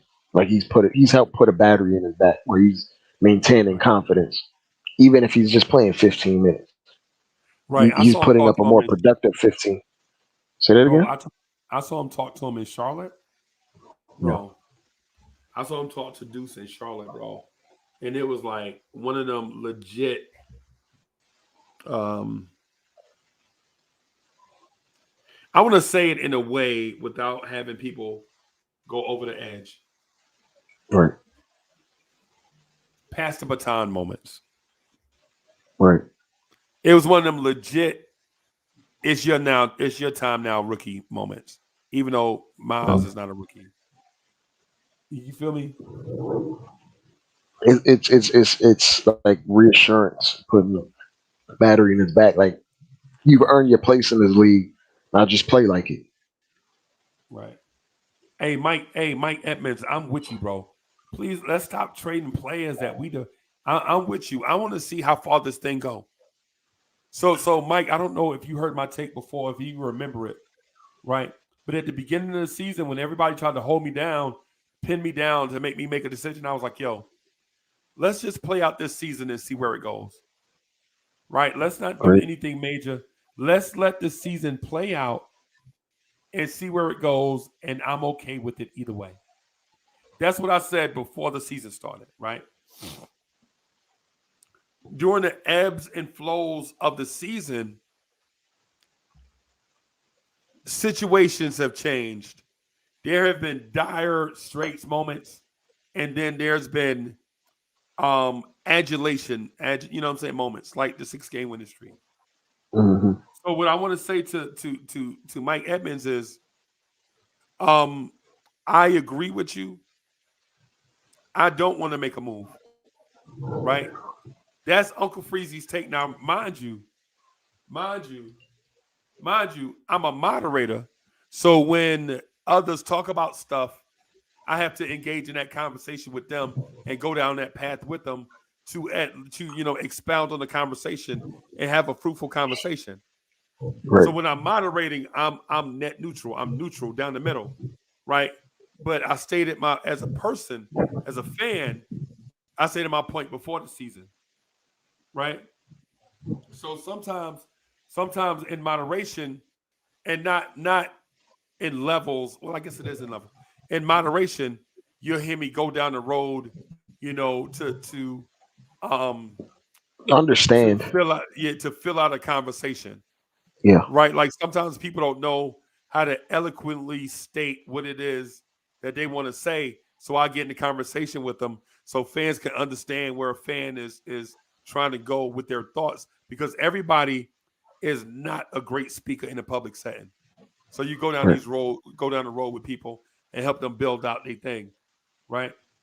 I But want to say, damn, I forgot what I was about to say. Go ahead, Freezy. how's the pizza?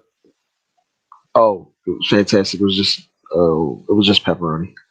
Appreciate it. Okay, no doubt, This is pepperoni, a medium. I did no eat doubt. the whole thing though. Bim, bim. Yeah, man. Just a little something, man. Just a little appreciation, man. No, Let you know, man. We ain't all talk. You know what I'm yeah, saying? So, it's but love. yeah, no doubt, no doubt. But just saying this though about the multiple topics we got on the table. For one, if we could just go back to the Wambiana to Charlotte thing, Yeah, Dre. If Jordan gets Wambiana, Jordan's going. That's the international aspect. That's that's just the thing. That's just the cherry coating.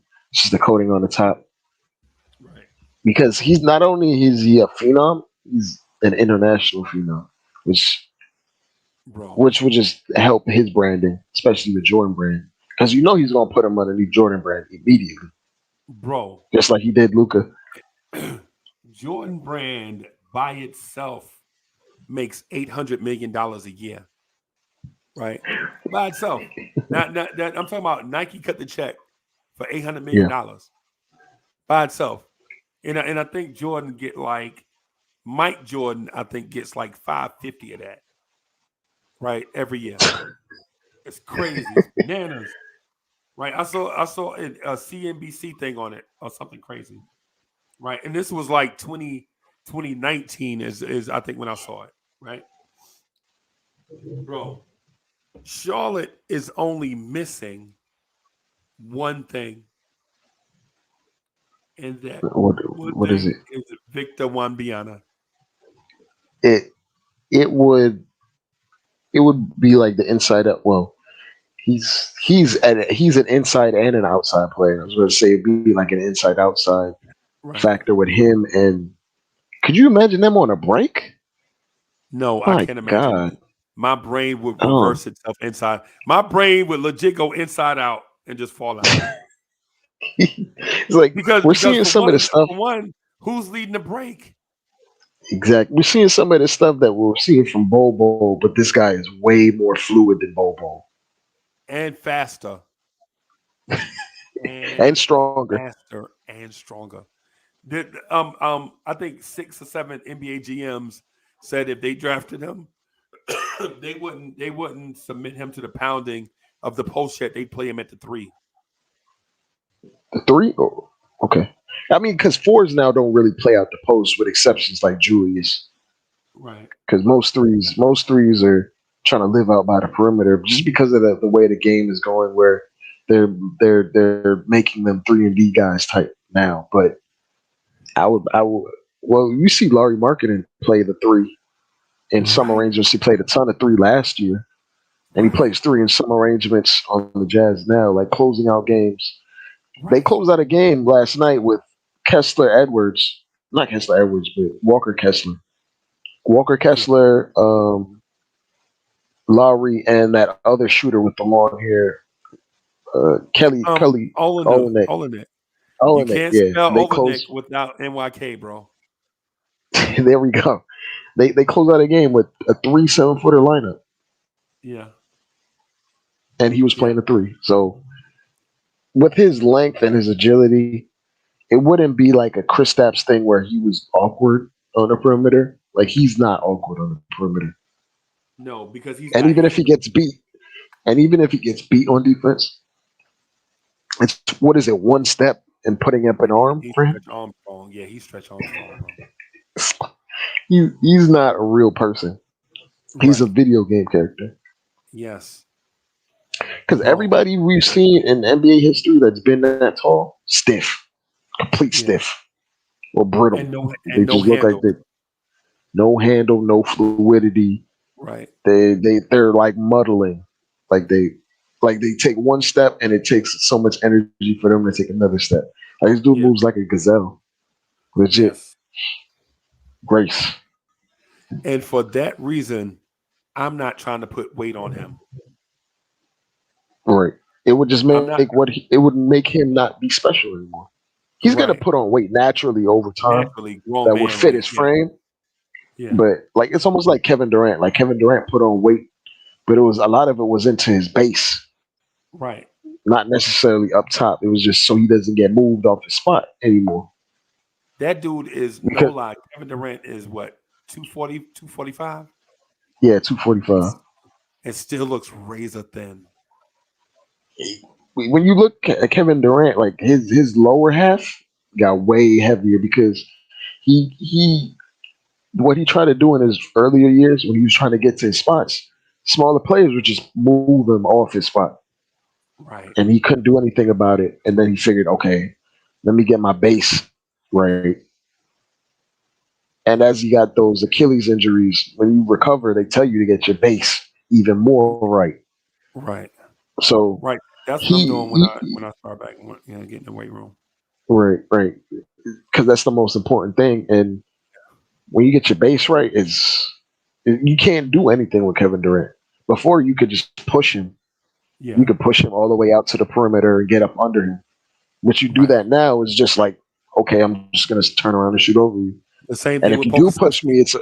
me, like, if you do push me, it's a foul because you Yeah. have to use a lot of effort to actually move me now.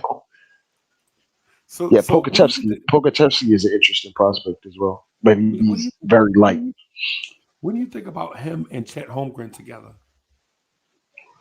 Pokachevsky and Chet Holmgren, or Vic and Yeah. Holmgren?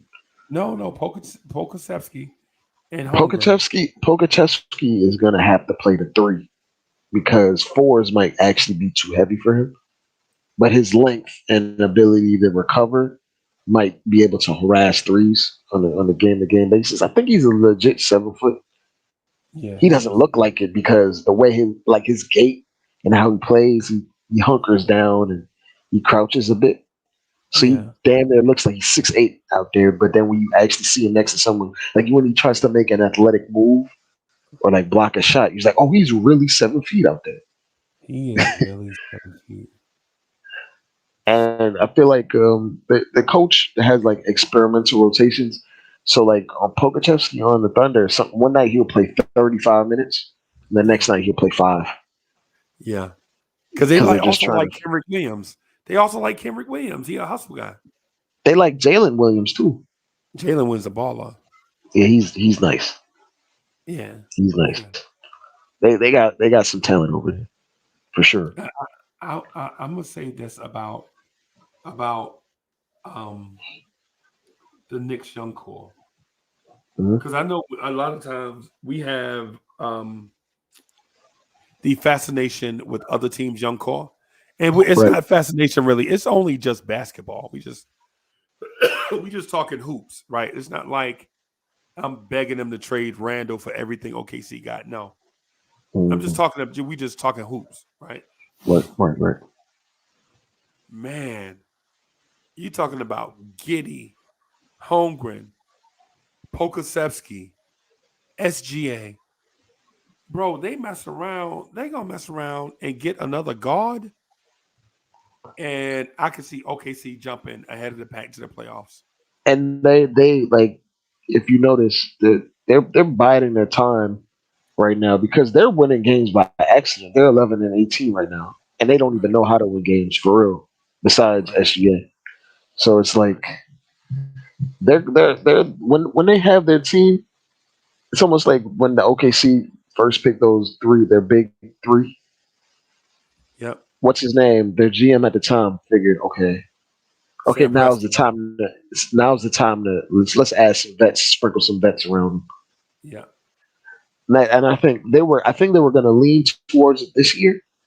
If Chet Holmgren came on and became an impact player immediately, they might have tried to consolidate some of these picks and get somebody around them.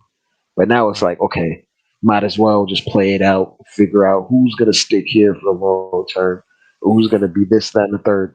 And I feel like, What are we gonna do with Lou Dort?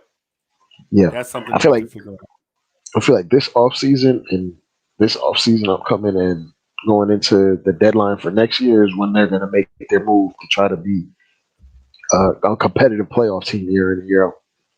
Right. Because don't forget they have Usman Jing, Right. I just seen it in chat. They do have Usman Jang in the G League getting burned. the dollar store Julius Randle. He's a baby, isn't he? He's like 19 or something. Uh, Yeah, he's 19. Yeah, Usman Jang is 19. yeah. Oh, I thought you meant Darius Baisley. Yeah, Usman No, Jing is no, no, 19. no. Darius Baisley has like 4 or 5 years in the league. Yeah, third season he's 19. Yeah, You know, it's yeah. funny. Darius Baisley's like top 5 in defensive rating right now for He, individual players. he is gonna, bro. Dre, I'm telling you, bro. And I'm funny not. enough, quickly is like top 2 or 3 individual players. And you know, Tibbs notices that, right? Right. So when people say like in the chat, people say like Deuce Oh, is 4 years. better I'm than sorry. quickly. Yeah, Deuce is better than quickly. It's like quickly he may have had a bad night, but on a night to night basis, he's really, really solid. Yeah, He's not changing our world or anything, but he's very reliable and dependable. right. I don't know about Paul George when I see him. So I don't know about that. He's definitely Paul George, bro. Really? Yes. Uh, Paul George with a well, young Paul Paul George didn't have George. no jumper at that age, so it makes sense. I was just about to say that. I was Yeah, just about to say he's and Usman Jing is more of an unselfish playmaker at the same right. age as Paul George. Because Very unselfish. I did see like a G League game. I saw his stats or something like that. He had like 22, like 16 and 5, and he was just like Wow. coasting all over the court. Yeah, He's a glider, bro. But he's another dude that probably needs to put on his grown man weight. You know what I'm saying? yeah, for sure. Yeah, Because I remember Paul George, even though Paul George was strong, Paul George used to be light. They used to have him listed at 6'9", 220, and he looked like 6'9", 210. he was The early when he first came in. When he first came, he was 6'7", and he grew 2 inches like during his I rookie remember that. year. I remember that they played him at the 2. Yeah, they had to play him at the 2 because what's his name? Danny Granger was at the 3. Danny Granger, David West, Roy Hibbert. Yeah. Drake, please don't make us relive this. Because all I'm thinking is Melo getting stuffed at the rim. That's all I remember when pause every PTSD. time I say yes. By the way, Yes. Usman Jang had 16 assists in a G League game. By the way, 22.16 assists. Bro, I'm telling you, that's why, bro. You remember the other night when we talked about prospectus and return on investment? Yeah. Why would you trade so far out for a dude that's 6'9" that's doing this in the G League? Sure, you got multiple picks, right? Right. But it doesn't guarantee you that you'll get a guy. It doesn't that's doing guarantee. this. Yeah. That makes complete sense. And you would probably give up 2 picks if he ever pans out. Like if he were to like get to 21, 22 years old and he's like a solid NBA player, you'd probably give up 2 protectors for his actual talent. So Yep. And before in he 4 even hits years, his like trajectory to really go up. and in 4 years, we'll be on late night. You and I be late night talking about the Knicks, you know what I'm saying, looking to trade for Usman Jing. And people will be like, we'll be reading super chats. But we had him and we traded him. Thank you for the generous contribution. We had him and we traded him away. Oh, you What I'm mean saying? like when Knicks fans were like, we should trade for Donovan Mitchell when you could have drafted him? Yeah. And Gregory Castillo, thank you for that. Gregory Castillo says, SGA going to be the smallest player out there. I'm not going to lie to you, bro. I honestly believe in my heart of hearts, SGA will be a Raptor before the end of the season. For the end of the season? Before the end of this NBA season, yes. Well, then who are they going to build around OKC? Like Giddy. Not even thinking Giddy. I didn't even hit my brain. Giddy is on that roster, and it didn't even register to me in my head. Right. Think about their guards, bro. Already, they have Trey, man. Oh. Man crush, bro. Him and Trey Murphy, bro. Dre. Now, people that have been rocking with us, remember leading up to the draft, all I really wanted, I wanted to get 3 players, right? Or 4 players. And I felt like we could get all 4 if we maneuvered. Right. I want Kai Jones, bro. I love Kai Jones so much. Kai Jones is like legit man crush. I saw him, bro. I saw RJ Barrett ISO him, and Kai Jones rip RJ pocket. You were like, "Who's this power forward?" Dude, you thought it was Kelly Oubre, but it was Kai Jones. Kai Jones, bro. Did you know that he was on the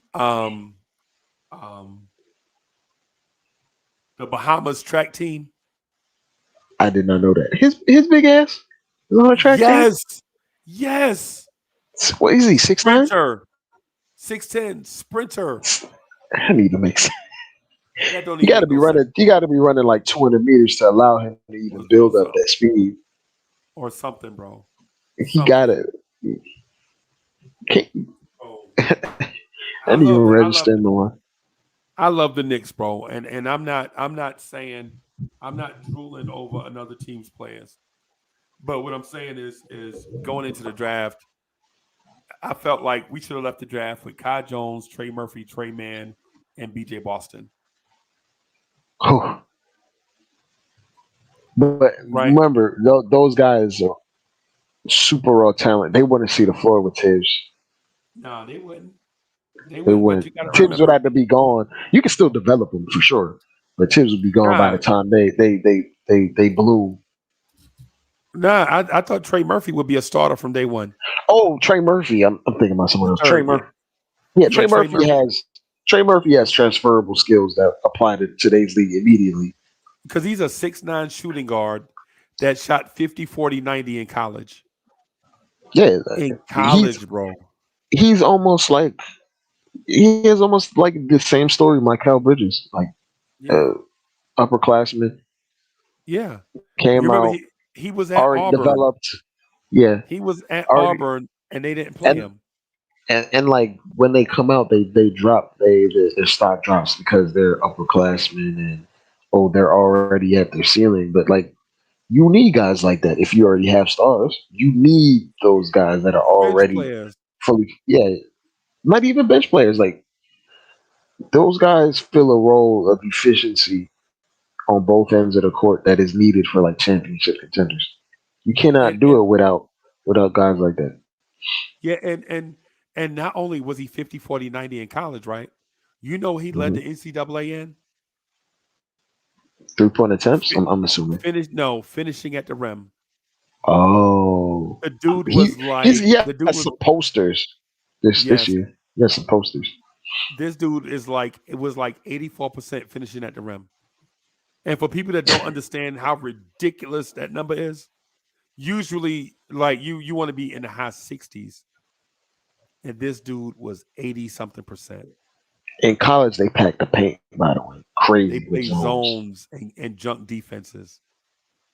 and they Bro, couldn't it's stop him. crazy. Bro, And it it's was crazy. the crazy part is they have like Herb Jones next to him, which is just like a more defensively inclined version of Trey. Right. Hey, right. And you know what? And that's why a lot of people that's been around the channel, they saw my disappointment when we drafted Miles McBride and Quentin Grimes. It's not because I dislike those players. I had my heart set on wing players that could come in and contribute.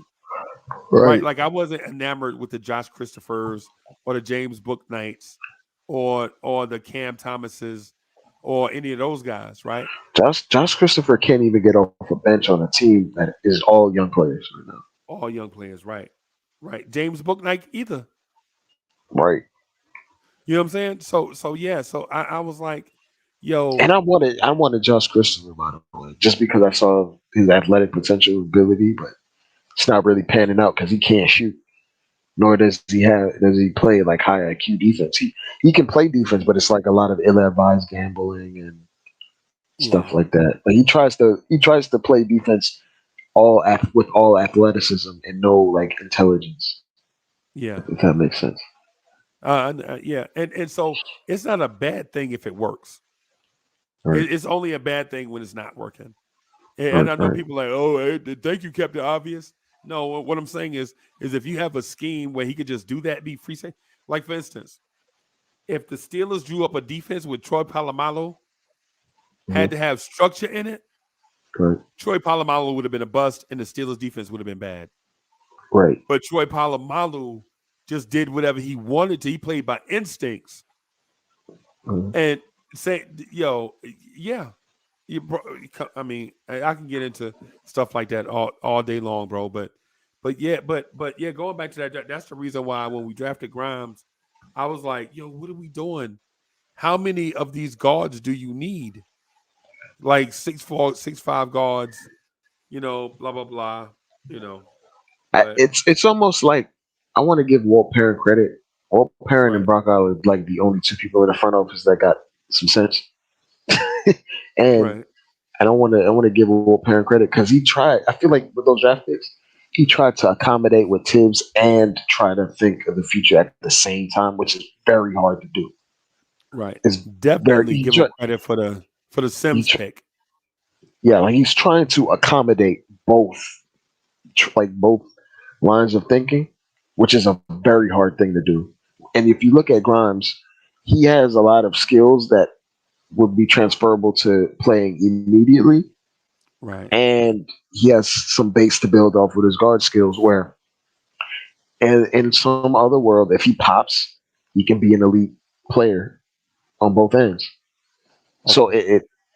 this is where I give Walt Parent credit, where he tried to mix in like someone that's ready right now and then has potential to grow. Maybe not grow to superstardom, but some growth in there. Okay. Whereas if we were to go in all potential with those picks, Tibbs would never play them, or No, he he wouldn't. would or he would like handicap them or like hold them hold them into specific roles. So it's Right. kind of like it's a balancing act. And Right. like when we're asking a lot of the guys in the front office, we're asking them to do two different things at the same time. So like Yeah. you can see why I can see why you're like clearly like disappointed we didn't go after particular guys, but it's also like we're trying to do the balancing act of finding potential and guys that are valuable in the here and now because of the Right. coach. So Right. it's a tough job that Walt Perrin's been asked to do, and for the most part, he's overachieved. Him, Yeah. him and Yeah. Brock Aller, Yeah. Okay. because Brock Aller is the one that's like stealing second round picks in every little deal. Like we're trying to micromanage. Like he tries to get every little bit he can get out of a deal. That's the mind behind those like second rounders that we get. What up? What up, coach? What's up, coach? We made it to 3 o'clock, bro. Bro, We made it. We made it to 3 o'clock, man. My voice is absolutely Coach in was and on out. Warzone, man. I was, bro. I've been doing some of my boys so dirty, bro. And they've been begging Man, for you me to come. choking? Oh no, you No, just didn't play. they've You been just begging for me to haven't been play for playing. so long, bro. They're like, "Where have you been?" I'm like, I had to go see about my Knicks fam. They're like, "Oh, they suck."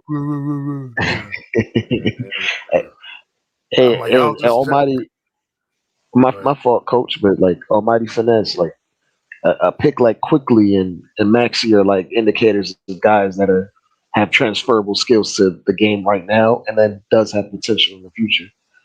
Those are the guys that Walt Perrin targets. That if you see like he has like a common theme, like guys that can grow to be a lot more, maybe not to superstardom, but they can play immediately, and that's what Tibbs is looking for. But go ahead, coach. My bad. Well, because one of my boys I play with, he's a Bulls fan, and I've known him since middle school. So you know what that means because he He's a lived through. bandwagoner. No, he's been a Bulls fan since. That mean When he they crazy. sucked. How you gonna be from Long Island and be a Bulls fan? He crazy. See, he's a friend I met down here in Florida. Okay. When I moved down in 8th grade, he moved down from. Well, he's from Jersey, but originally he's from Chicago, though. Okay. So when he moved down here, he was like, "Oh, I'm a Bulls fan." Blah blah blah. I'm like, "Yeah, whatever."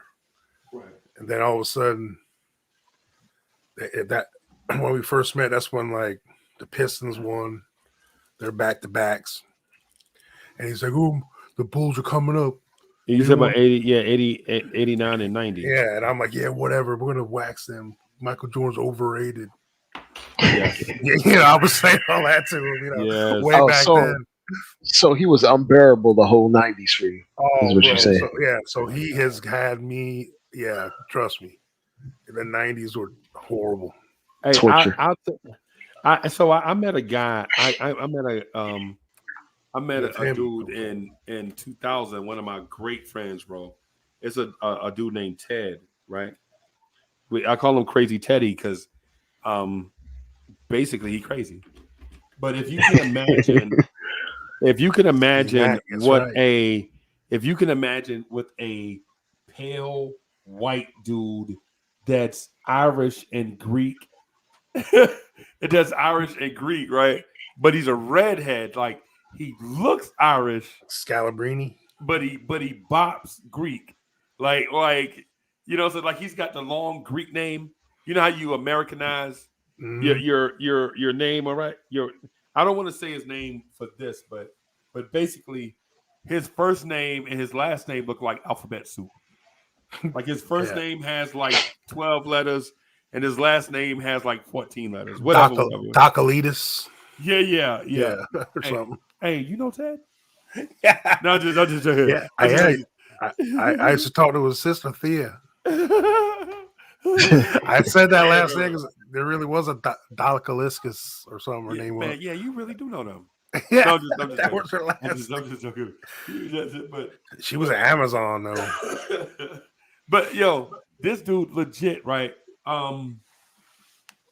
When's the last time the Lakers won a championship? 01? Well, I mean, before this last LeBron, Before the one, right? bubble? You know, before LeBron and them. 02. 02, yeah. Okay. I'm at okay, so we're all like young up and comers working at this bank, right? All young up and comers, we hungry, like working overtime, doing all these things, trying to move up the corporate ladder. Like we all doing these things, going to school.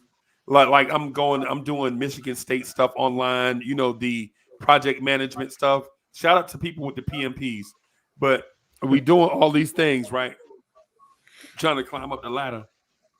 And the Sixers mess around and beat the Lakers in game 1 of the NBA Finals. Everyone's like, Allen Iverson's the new GOAT. Yeah. I strongly, mind you, right? This is like Glenn Rice era, I think. I can't remember who the Knicks had, like in 02. I can't remember, right? Yeah, I think it was Glenn Rice, Shandon Anderson, yeah. Howard Isley. We still had Ward, right? Yeah, all these dudes, right? Yeah. So I walk by his desk and I have on the reddest Philly dress shirt you ever saw in your life with a blue and white tie on, right? That I folded into a bow tie. Shout out to dudes that know how to make a necktie into a bow tie, right? So I have a bow tie and I'm sitting at his desk and I'm cheesing. Like, y'all made it all the way this far so that y'all can draft 29. This is me joking, right? With him, right?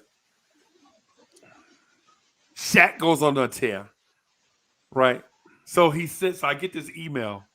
So I'm just fast forwarding so I won't bore y'all half to death. So I get Are into you talking about the building. 03 championship? Like 02-03 season? I'm sorry? Are you talking about the 02-03 season? No, I'm talking about not the one where they beat Indiana. I'm talking about the Philly one. Okay, yeah. So we didn't have like Doliak in them yet. I can't remember. Keith Van Horn and them? No, I think we still had we picked up we had Witherspoon. Yeah. I think.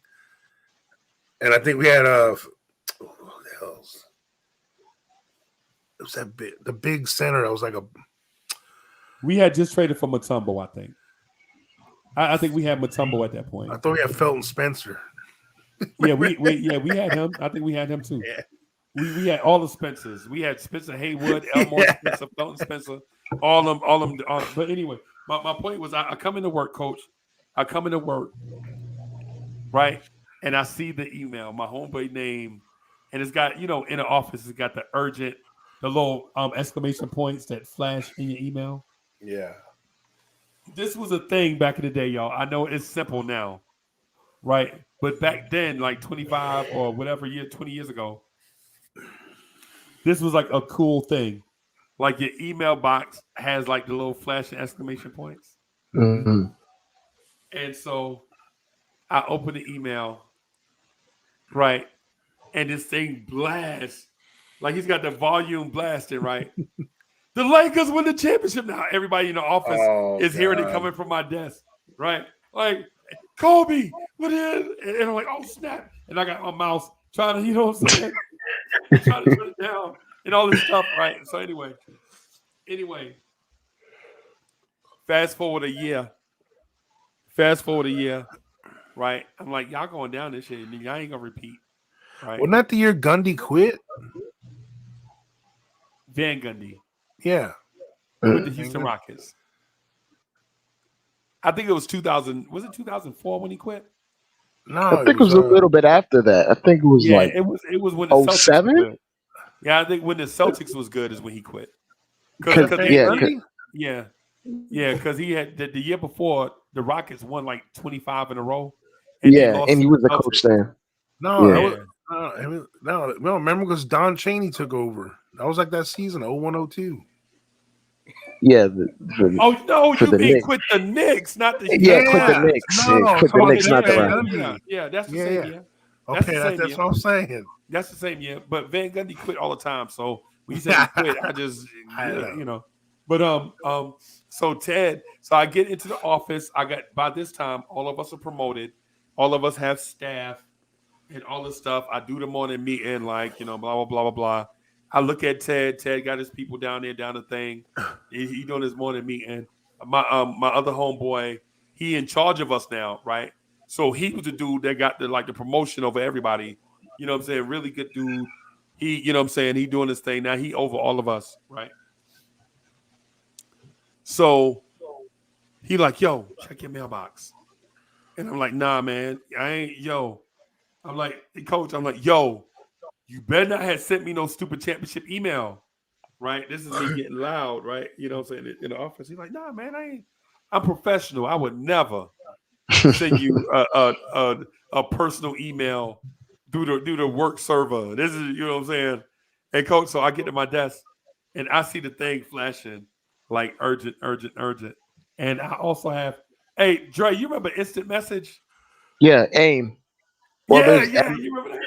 there was Yeah. AIM, there was MSN, there were a few others, but So I we used had AIM. AIM. So Yeah. we had AIM. Oh That's my where I first god. learned emojis and stuff at, right? So so I have like all these instant messages, right? Before you, I can't even go, like I can't even sneak away from my team and go get coffee, right? Or just hang out. Because at the end of the day, I'm still a dude, except you're in charge of people, whatever. So he like run straight down the hall, like in the cubicles, in the big office building, how you have all your cubicles and or whatever. He like, Uncle Freezy, check your email. A lot of us have emailed you and you haven't responded yet. And I'm like, this dude calling me out in front of my boss, right? So I'm like, okay, God dog it. I was just at the time I used to love to hit up the snack machine, right? Coach, Rice Krispies used to do the Rice Krispie treats in the snack machine. Oh yeah, At they the still do.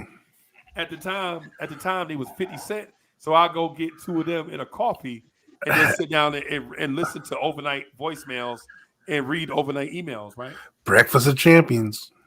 That's why I'm fat. That's why I'm fat, coach. But anyway, I see his email and something says, don't do it. And then I see him walk past my cubicle to see if I opened it. Right? And I'm like, he wouldn't do that.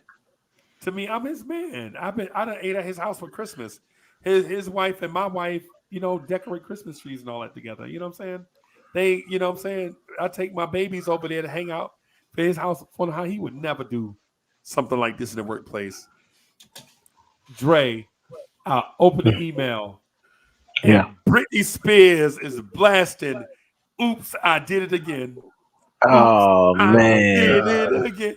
And I'm like, no, I'm trying to find the mouse, and it's a mute button or something in the email. I'm looking for the volume on the computer. It's blasted through my speakers. My boss is like, really? Britney Spears, dog? Britney Spears? And I'm like, Oh my god. and then you can't snitch. Because like it's like all y'all are really coach, it's like how you work with your homeboys. Like one of your homeboys is the boss, right? And he just got promoted over everybody. So he your homeboy, but he's still your boss. So it's like, he the boss, but you trying to look out for your homeboy. Like when his work is slacking, you know what I'm saying? We got his back, basically, right? My computer is blasted. Oops, I did it again, right? So our area manager walks up and is like, hey, Uncle Freezy, can I holler at you for a second? Right? I turn down Britney Spears. I go talk to him. And in with in an office building, like you have the stairs going downstairs or whatever, and across from the stairwells, you have like the big bathrooms, the big floor bathrooms. Mm-hmm. So he catch me in a little he put me in a little foyer area. He's like, yo, I understand. I understand. Like you guys have chemistry, but the Britney Spears thing, Yeah, and I you was can't. like, It's not serious. Can't be serious yeah, with that. I was like, yeah, I'm like, yeah, man, it was an accident. You know what I'm saying? I'm more pro than that. I'm a pro, right? So he was like, yeah, I understand. the next time, and coach, no lie, hand to the man. He says the next time you celebrate our championship, how about you some class? How about you use "We Love LA" and he walk off? God. I'm like, no, this is bizarre. Got him. Because I thought he was getting ready. I thought he was talking about the noise level and Britney Spears. Come to find out, he a Lakers fan, and he like, you don't use nothing cheap like that to celebrate a Lakers championship. Use "I Love LA." Yeah, I remember "I Love LA." I love They still That's LA. they still one of the play it after corniest, wins. They still play it after wins. cheesiest. Yes. Yes. And our Like, area manager, like the dude, he legit is over one half of a we love floor it. in an office building. Think about the office building and think about one person being in charge of one half of the floor. It's like, so you got about maybe 1,200 people on the floor. And so he's over 600 people. And he pulled me in the thing and like, yo, don't you never celebrate a Lakers championship with no Britney Spears. You know what to play. I love LA. And so I look at him like, and he walk off. He burned rubber. You know what I'm saying? I'm like, bro, I'm not even a Lakers fan. But you know what though, coach? That's what I get. You know why? Because my Knicks haven't won a championship. Bro, My Knicks haven't won a championship, bro. So I you just gotta take it at that point. You yes, just gotta grin a bear. I gotta keep taking mule kicks in the private from everybody that won a championship. Dre, you sound like you got professional experience, right? Like in the office setting. Yeah. So you know exactly what I'm talking about then. It's camaraderie. It's character building that you get in the office. Well, it depends on if it's like a family environment because some offices are sterile and some aren't. It feels like it was like an environment where you had bonding, built like relationships there. But see, I had earned that by climbing up the. You're right. The totem pole. Yeah. You know how it is, Yeah. Coach. You know how it is. You know you gotta when you make it because I started off as a runner. You know what a runner is, right? Yeah, a do boy. Basically. So I started off as because I left construction, and so I had to make some bread. You know what I'm saying? Because my kids, Coach, you know you can make a lot of money in construction, right?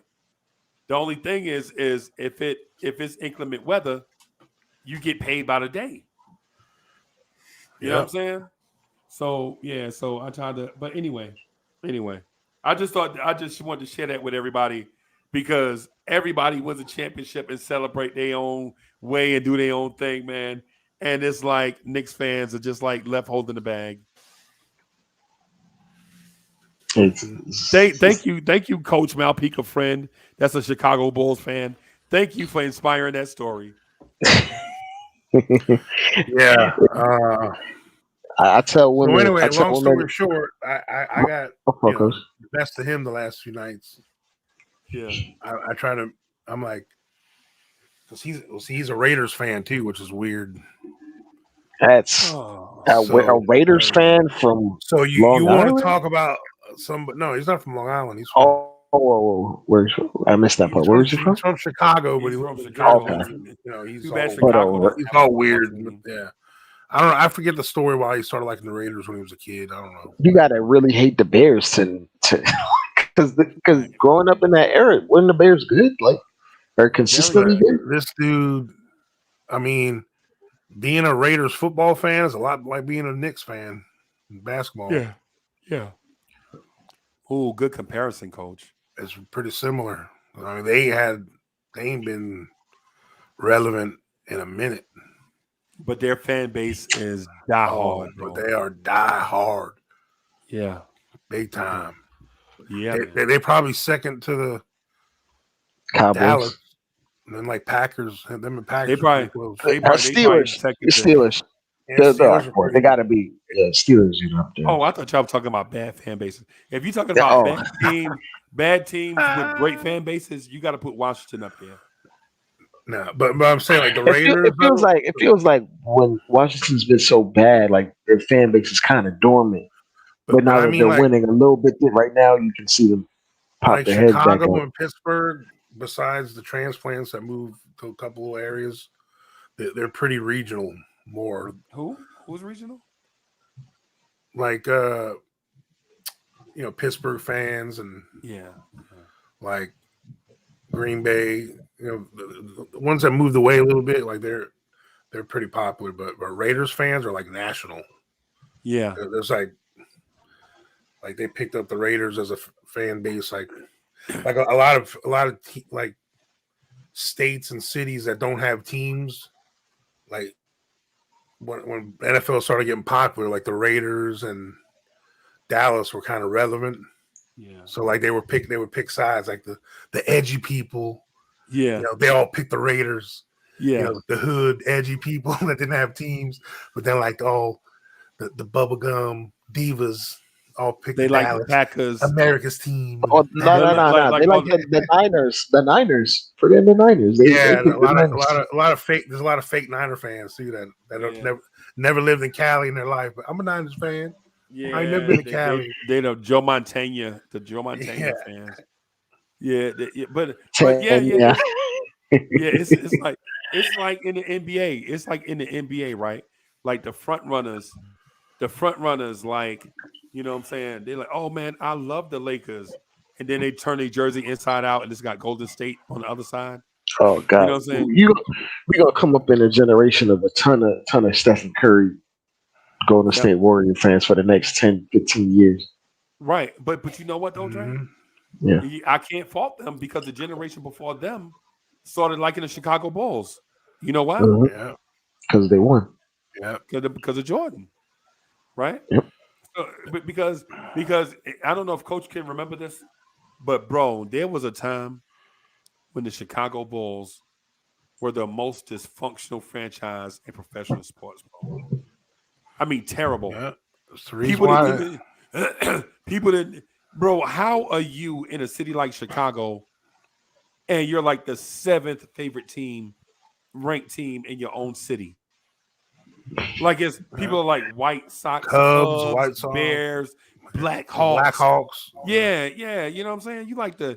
You behind all of them, and you an NBA team.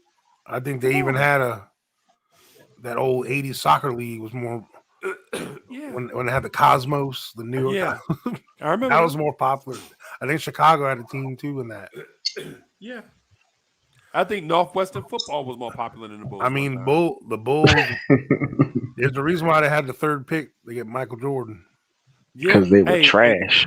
Hey, Coach, and here's how I know the league is fixed, right?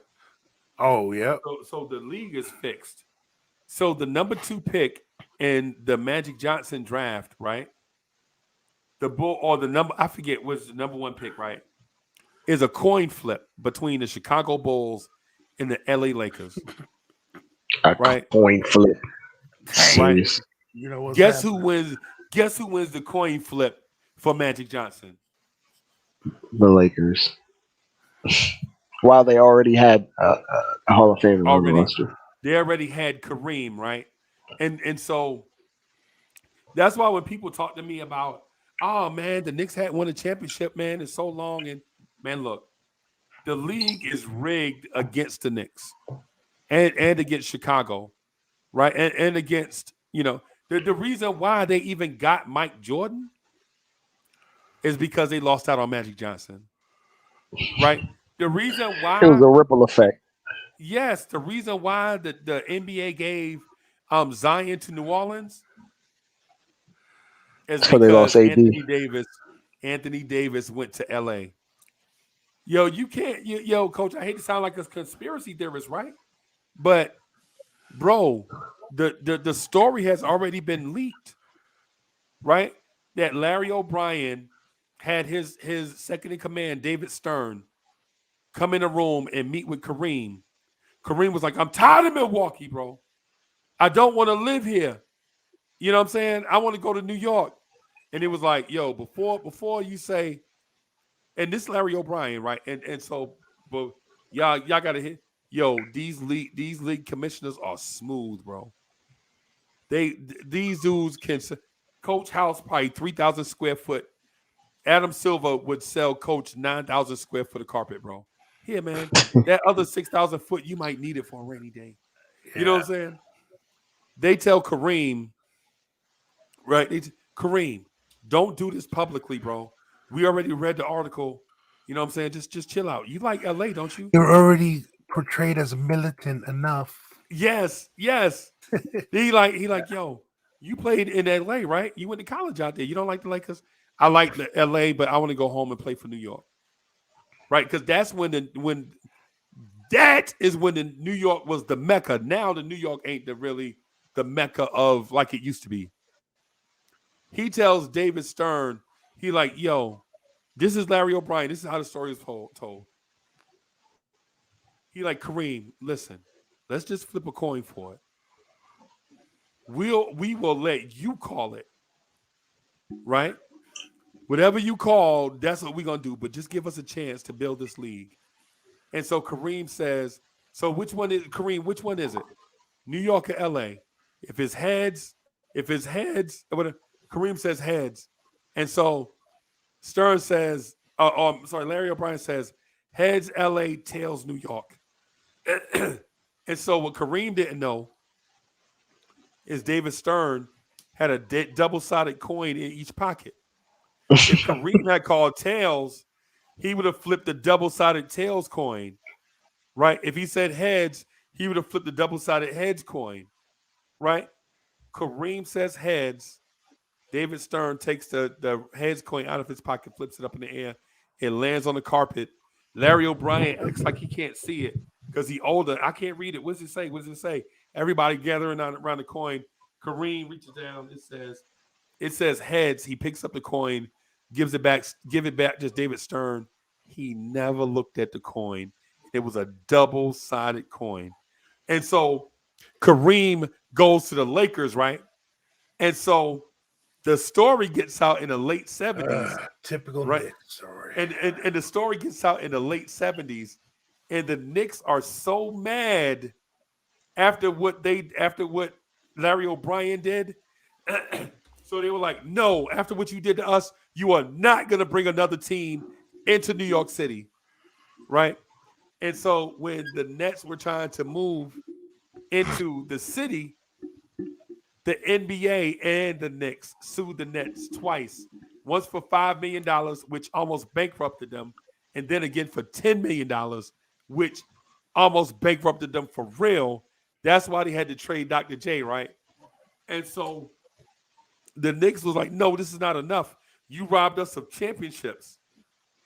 And so David Stern goes to the owners of the Knicks and says, yo, we can never repay you for the L y'all took for Kareem.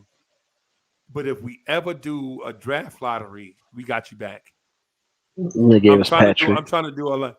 And so frozen envelope is repaid for the double-sided coin. And then they haven't given us anything since. Right. They haven't given us on your own. anything since. They were like, that was your chance. And then we we blew it. So think about it. So when people hear the story, they're like, nah, man, that ain't true. They didn't flip a double-sided coin, bro. It's too many people out there that say they were there and saw the double-sided coin. You know what I'm saying? But the NBA had to do what they had to do to save the league. Yeah. Well.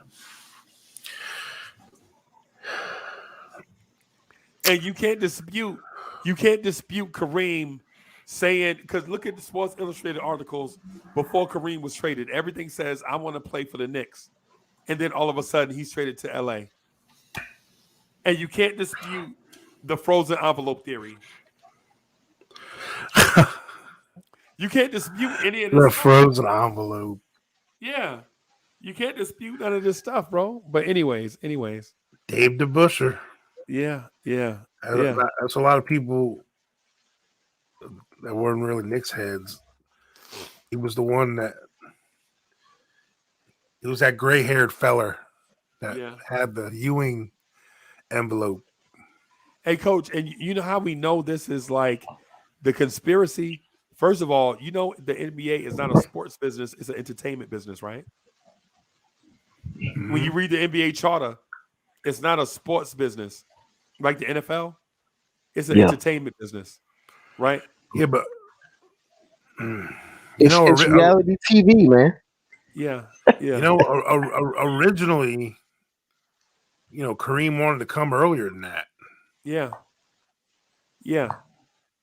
Like But when he was drafted though, wasn't it like in 76 or 75 or something? no, in 75.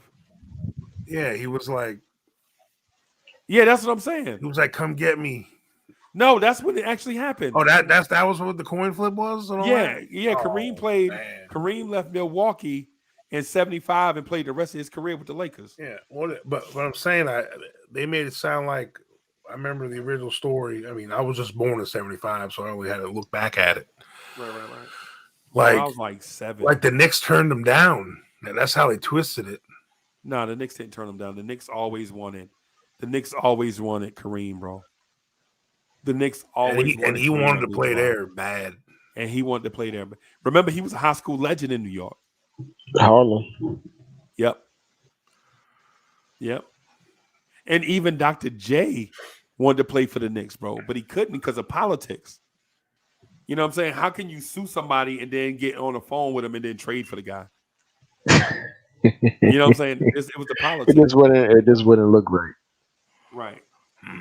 Oh Yeah. man. Yeah, man.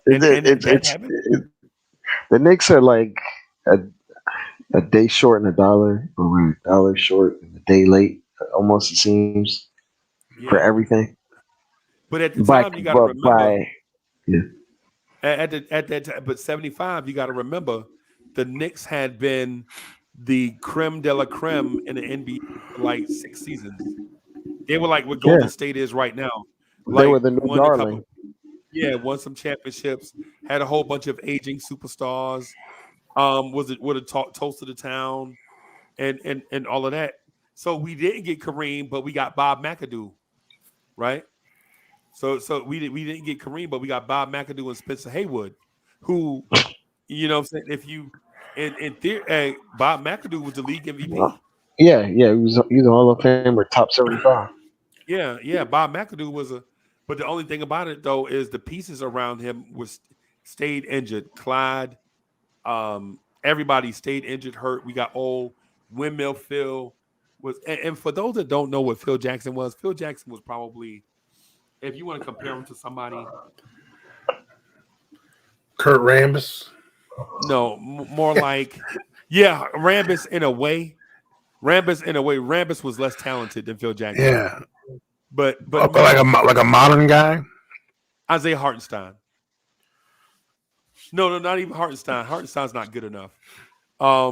More like kind of like a less talented Kevin Love. Kinda. Very high IQ. Phil Jackson was very smart dude. High IQ guy. So like Sabonis. without all the scoring and rebounding. Just just the high energy stuff. Just the high energy. 9.6 rebounds, something like that. Think like man, I don't know. Maybe I don't know. Like maybe one of the Plumlee brothers, the most recent Plumlee. The Golden State Center. The Golden State Center, the dude that start right now. Looney, Kevon Looney. Built the same way. Shoulders look like they, you know what I'm saying? Like the square shoulders. You know what I'm saying? Yeah. Kevon Looney, very high IQ guy, very underrated, good team leader, a diplomat. Phil Jackson was like, because think about the era that Phil Jackson played. You know what I'm saying? You got the Princeton guy, the elite of the elite, Bill Bradley. He was a politician, but he was a Princeton guy, Rhodes Scholar.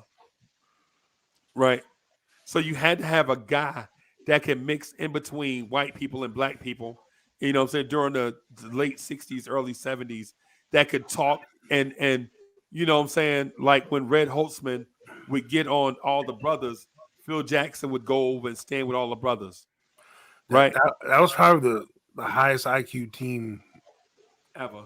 ever. I'm gonna say ever, bro. Honestly, like everybody Right. from Right. Clyde to Bill Bradley. Willis Reed, Phil Jackson, all of them. Man, nobody. I've never seen a player.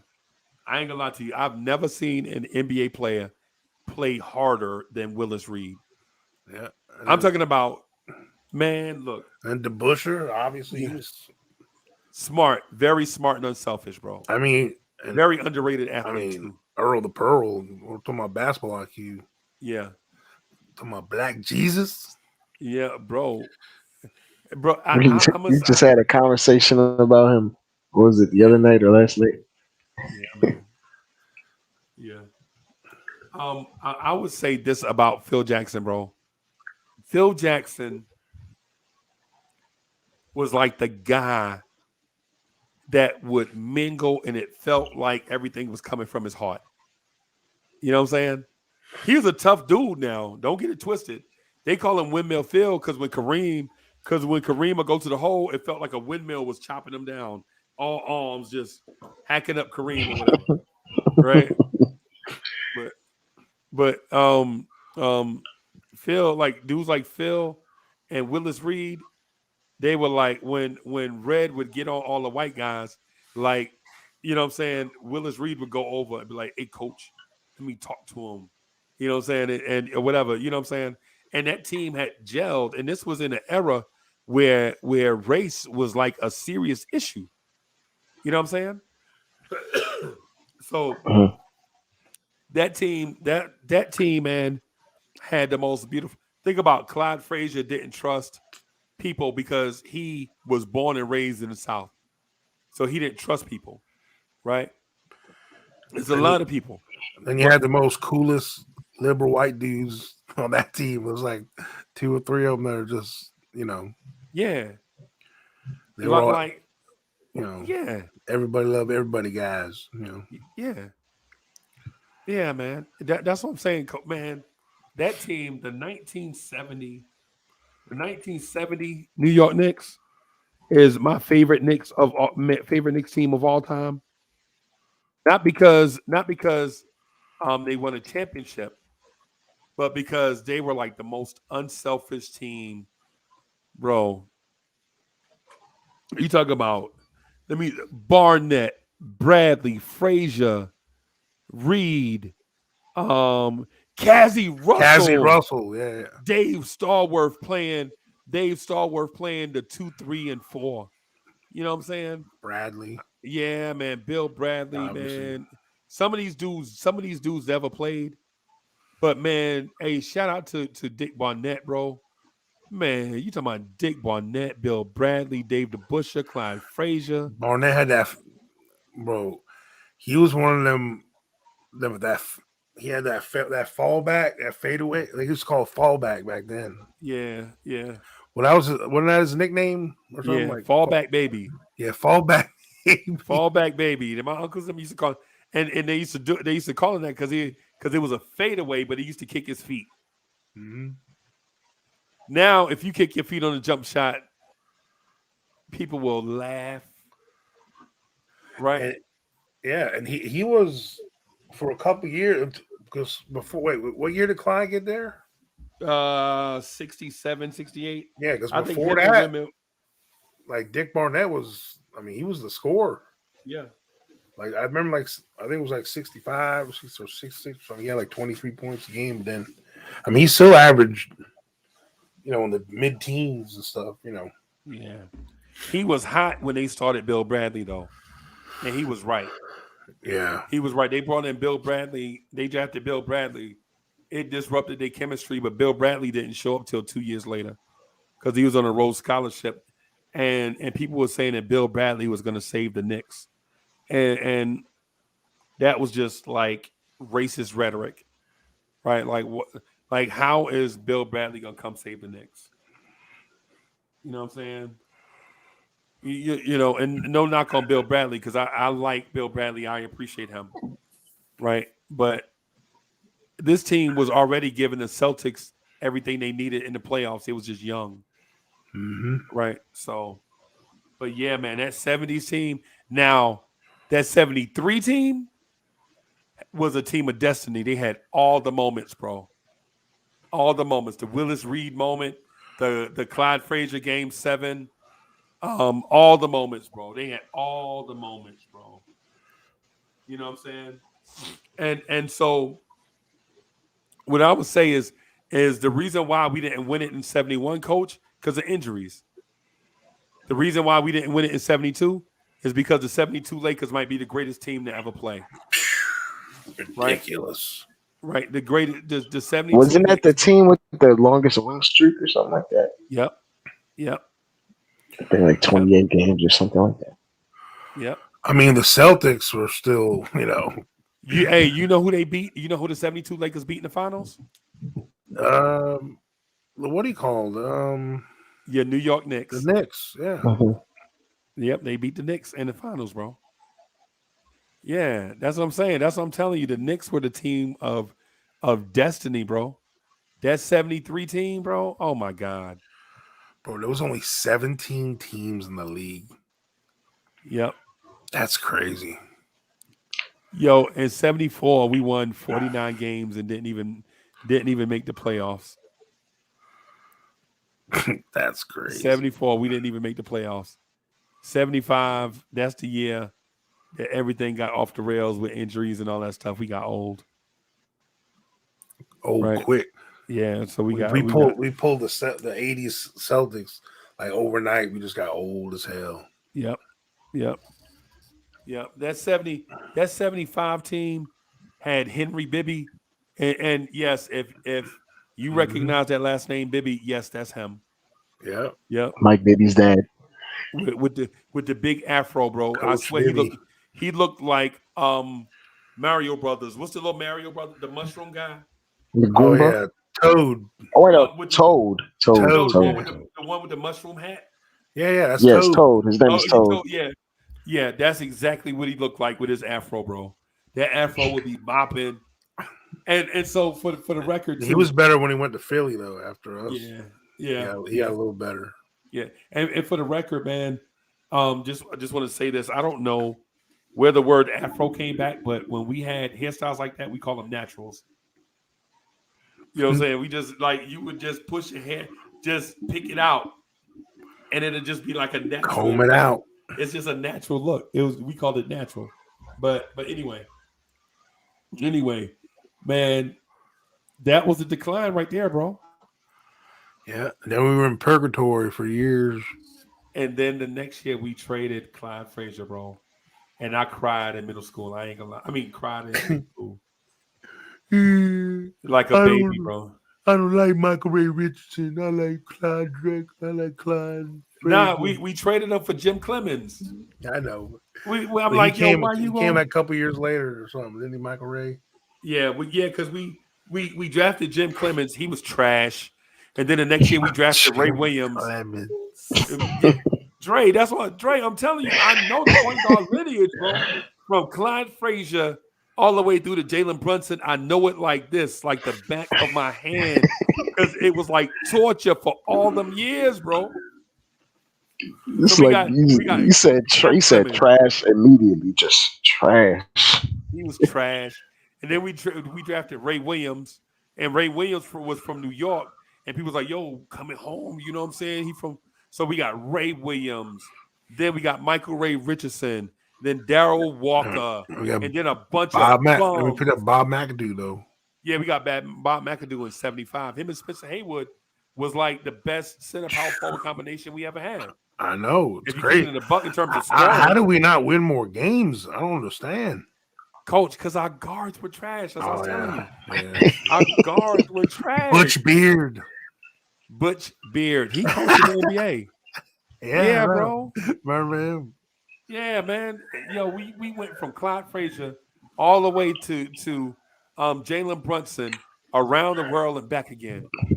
Ray Williams, Michael Ray Richardson, Darryl Walker, a bunch of trash guard. Yo, one season we started out, we didn't have a point guard on the roster, coach.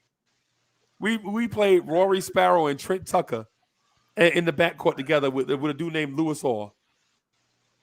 You know what I'm saying? Those are our top 3 guys, bro.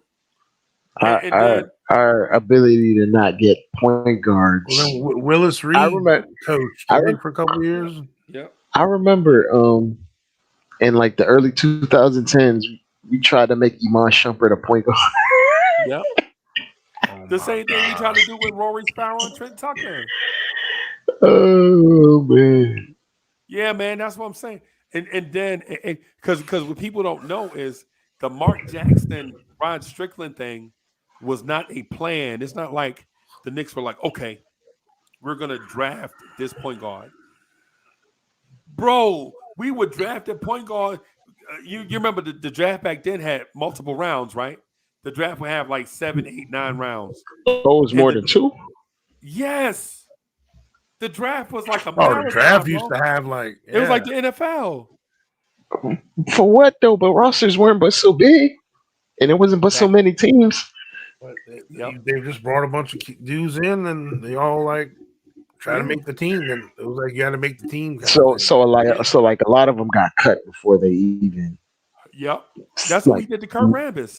We drafted the Knicks drafted Kurt Rambis, bro, and cut him. And then they had cut him in training. And then a lot of guys went. There was like leagues in Italy. There was like other leagues around. Hey, don't forget the CBA, the Continental Basketball Association. Oh yeah, the CBA. Yeah. Because when they merged, what year did they merge? The ABA. The ABA and the NBA merged in '76, I think. Yeah. And then after that, then the CBA came out a couple years after that, wasn't it? Or was it in the 80s? No, the CBA had, yeah. You're right, Coach. Yeah. And so, man, in like 80, 84, 85, 86, the Knicks had to bring in at least 30 point guards, bro, in a 3-year stretch. Yo, Dre, you know who tried out for the Knicks at point guard? Just go. Dwayne Martin. Dwayne Martin. The actor? Yes. What? What? I just thought he played a basketball player in the movies. I didn't know he was actually trying to be a basketball player. He tried out. What's the first movie you remember him in? It was a movie with Tupac in it. It just slips on mine, but Juice. Yeah. No. So he wasn't in Juice. Dwayne Martin was not in Juice, but he was in a basketball movie with Tupac. Am I misremembering? Yeah. Was he in Above the Rim? Dwayne Martin. I think so. Yeah, I think he was. But he tried out for the Knicks. He tried out for the Knicks. Hey, salute, Cully. Salute to the Cully GOAT. Right, the dude tried out for the Knicks at point guard and got cut 3 times. I didn't even know he was an athlete for real. I didn't know that. I just thought he was just an actor. No, bro. That's how he got that. That's how he got the role in Above the Rim. Well, it makes sense. But that wasn't no real dead basketball in that movie. But nah, because the cinematography in that, the cinematography back then and now are different. Like you see how realistic Uncle Drew that movie looks, and it's not realistic at all. You know what I'm saying? Like the camera zooming in on Kyrie, you know what I'm saying, handles with that big suit on. The movie's so funny. Like they have a scene where Shaq passes the ball to himself in that movie. If you actually watch. I saw it. like it didn't even make no sense. Like they just did that on purpose. Yeah. But I was saying, like, the thing about it is people think the Knicks all of a sudden got it right when they drafted Mark Jackson. No, it was the law of averages. If you keep doing it, you'll finally get it right. And then they got it right, real close proximity of each other by accident. It seems. By accident. And they drafted 3 point, and they brought in 3 more point guards the year they got Rod Strickland, and all of them were flops. And then in 90, Don Nelson did Larry Brown a favor. How is New York the home of the point guard, but we could never get a point guard?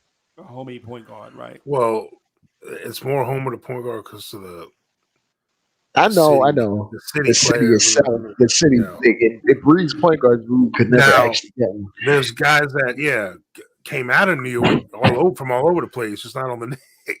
They started off here. They came up here, but ended up other places. The greatest point guards of all time are from the city, if you think. Yeah. Like for instance, when people think about Boston point guards, man, Bob Cousy, bro. Bob Cousy probably had the greatest court vision of anybody to ever play basketball, period. Court vision and passing accuracy. Was he the best athlete? No. Did he have the best handles? No. Was he the best shooter? No. Right? But if you were open for a split second, he would find you. It was like playing with Joe Montana, bro.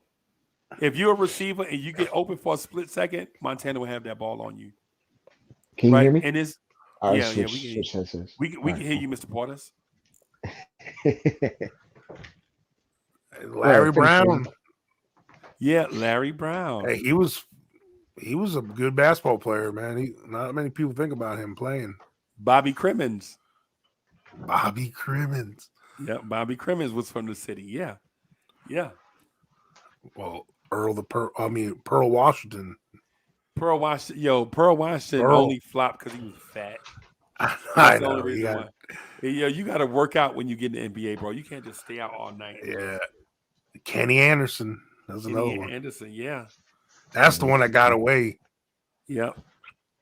But we weren't gonna be able to draft him in 91, bro. In 90, whenever he came out. Oh, yeah, that's true. He wasn't gonna fall all the way down the board to us.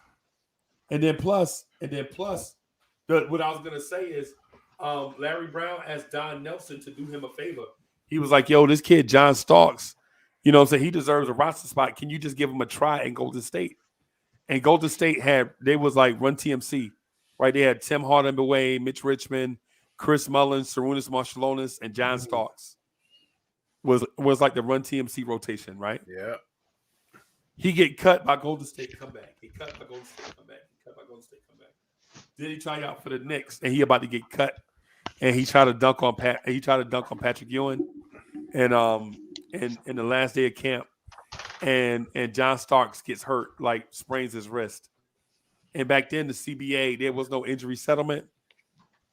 Back then you couldn't cut a hurt player. So John Starks made the roster because he got hurt in the last few minutes of the last practice session of training camp. Dang. If he wouldn't have got hurt, he would never have been a Knick. Here's a cool stat question. I was just reading up on this guy because we were just talking. Well, probably just give you a hint now, but who's the career all-time assist leader in ABA history? ABA? ABA. I don't know. Ooh. Pete Myers. Nope. Larry Brown. Larry Brown. Yeah. Man. Okay. I mean, it's so funny when you see him, like you know. Coach, you didn't get my joke. Coach missed my joke completely. I didn't miss it. No, Pete Myers was one of them. You Pete remember how Myers from Chicago? Yeah, The he Bulls, was Pete one. Myers? He was one of the guards we brought in the I know. 80s to see if we could find a point guard. And Pete Myers is not a point guard, That's how bro. desperate we were. He was like Pete Myers, bro. He was basically. You want to talk about someone that was like Grimes? That was Grimes. That's like if we tried Grimes at point guard. Yeah. Like Pete Myers' skill set for real is like just like Grimes almost. Yeah. They built the same, athletic kind of, you know. Yeah. He was just a role player. I'm gonna grab a water. I'll be right back, y'all. But Nate Archibald, I think he's from the Bronx too. There's a lot of New York City. I mean, you can go those legends from forever. And then, the obvious ones, Marbury and Mark Jackson. Kenny Smith. I know he's from Queens. He wanted to be a Knick, but he wanted to be a Knick, and he wanted to coach the Knicks at one point. Yeah. See, Larry Brown's from Long Island. That's why he's a legend on Long Island. Yeah. But he played. You know what's crazy? He played for Dean Smith at North Carolina. That's how old Dean Smith's behind me. D. Smith coached all these legends all the way I through the know 80s. it's crazy. Like think about it. He coached Larry Brown and Michael Jordan. That's how long that dude's been at it. And Larry Brown is like Yeah, almost in his 90s by now. I don't know how old. Yeah, he's pretty old. Alexa, how old is Larry Brown? Yeah, there you go. Larry Brown is 82 years old. He's 82. 82. Wow. Who's 82 years old? Larry Larry Brown. Brown. Yeah, he old. We were just talking about like he played for Dean Smith. Yeah, at North Carolina. Yeah. So Dean Smith coached Larry Brown and Michael Jordan. Yeah. I mean, if you want to get later than that, he coached Rasheed Wallace and Jerry Stackhouse. When did Dean Smith finally retire? And Anton Jameson. Yeah, Anton Jameson. And Vince Carter. And Shammond Williams. Ed Cota. Ed Cota, another New York City point guard. Another New York City legend. Ed Cota. Bro. Oh, yeah, then there's Telfair. Sebastian the one Telfair. that Wow. never The one that was hanging around Jay-Z. But before he yeah. Bro, you good, bro, but you ain't that good yet. You know what I'm saying? Jay-Z was hedging his bets, man. He was picking Sebastian and LeBron, and he got one of them. He was just hedging his bets on who's gonna make it. Yeah. Yeah. My apologies if you hear me getting water from my fridge. Your fridge, you can get water from the fridge? Fridge you got one of them. Computer love. Freezy's talking to me like he don't got a iPad inside of his fridge. Yeah, it's not working right now. Yeah, man. Yeah, man. But hey, coach, this Knicks team is on a weird path, bro. I'm telling you, man. I don't know.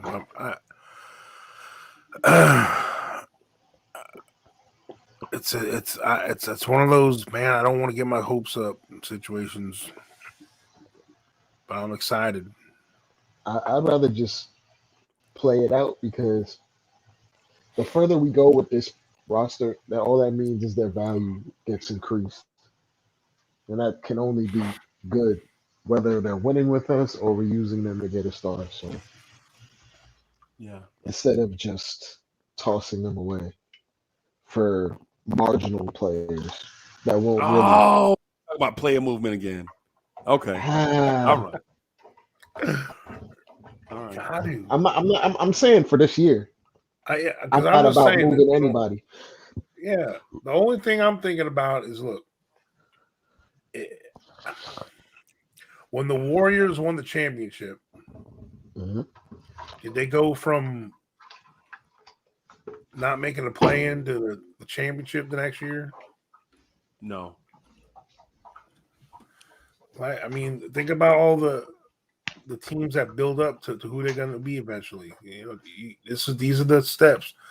You know, I'm okay with if we ride out with what we got, and then even if we trim off those bench guys and get a couple other bench guys that are more serviceable, I'm fine with that. You know, then we can reset. But man, if we're one good player away from hosting some games in the playoffs, like to have home field advantage, home court advantage in the playoffs. Okay. Like we right on the edge of 4 and 5. And we were one little mini move away from being the solid 4, you know? Okay. Is that worth it to us? I mean, in the long run, it's up to you what you consider. No, but the thing is, you can't think about that one thing. You got to do the cost analysis, right? Is it worth, say, like if that one move you're talking about, how much does it cost you down the road? You know what I'm saying? It's like that additional asset that you gave up. could have been used to get someone that's an all NBA player instead of just a solid guy. Right. And then once you get the all Well, NBA player here, it becomes even more attractive and easier to attract better caliber players along with him, Right. if that makes And sense what to you, I'm saying Fee. to coaches is this: why not make the 4 seed organically, and then go get that guy to get you over the hump? yeah, no, I'm fine with that, but I'm talking about replacing the 7th, 8th, and 9th guy in our rotation with better talent. Who's 7, 8, and 9 right now? Hartenstein, McBride, and Sims. Quickly. Sims. No, because Because we're really running an 8.5 man rotation right now. So who's the first man off the bench? Quickly. Quickly is. Well, it depends. Sometimes it's Mitch, depending on the Mitch. You first guy off the bench Off the is bench? Quickly. Oh, I mean, yeah, I mean, saying sometimes if Mitch isn't Quickly's foul the sixth trouble, man on I this meant team. Iart comes in. Okay. Yeah, okay. I mean, But like so as far Quickly's- as like guys that play 30, like that has like the potential to play 30 minutes in a night, it's Quickly. if yeah, I that mean, makes right sense. there. Then technically, because look, like I said, I like McBride. You know, I like Quickly and all, but that's a fall off, man.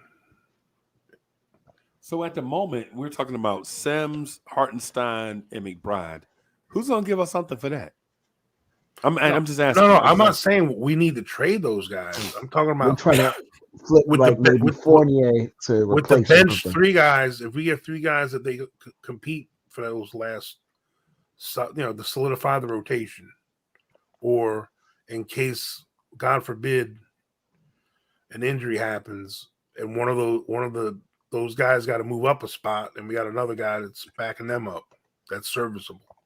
You know what I'm saying? That's what I'm thinking about. I'm thinking. I mean, technically, it's to replace Obi.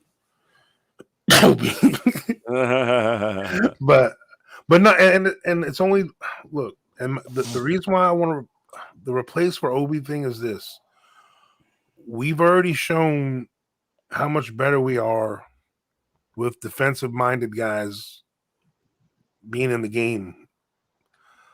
Like if you had to have a choice, if you had a player that had a weakness, I'd rather him be weak on offense with this team. Okay. We ain't got room for dudes that are weak on defense. There's no use for that. We got enough scoring, even though some nights it's a little uglier than we want it to be, but we find a way to get points. We need the guys that are willing to stop the other team from scoring. Okay. We need those mindset guys at this point. I mean, and the fall off, we need 10 to 15 good minutes of when Brunson, RJ, or Randall ain't on the court. Wait a minute. OKC has 2 dudes named Jalen Williams. Are they spelled different Jalen's? Yeah. Like I was talking to, who was I talking to? I think Delano. It's Jalen and Jalen, and then one of those. One is Jaylin, and one is Jalen. And the one I was talking about earlier is Jalen. Not Yeah, the he other the one. one that's got talent. Yeah. Like I'm all in with your idea still. I mean, like I said, I love Deuce, and I think he still has a role to come in and pester the other team's guards, for 10 to 12 minutes a game. Right. But I think we need a floor general. That headphone stink. We need a little stank. Yeah, that thing's.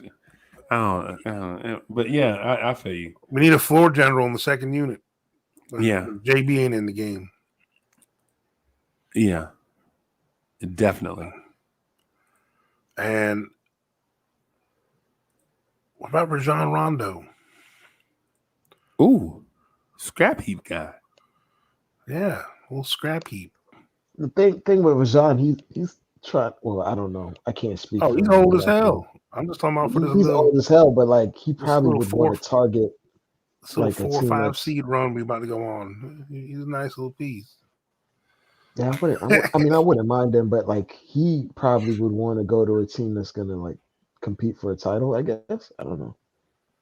Right. He's like one of those dudes that waits around for a team to have like an injury to a backup point guard, and then he's like, "Yo, Yeah. what's up? Y'all still Did trying to his compete for did this it title?" did his domestic thing clear up from over summer? Oh, I don't know. Didn't he have that little thing with the gun or something? I Yeah, don't know. he had like a little thing with his baby's mother. But,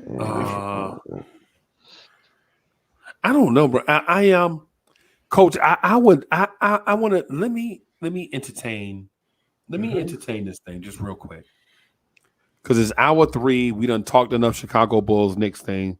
We can, you know what I'm saying? I feel like we in a safe zone to talk other stuff.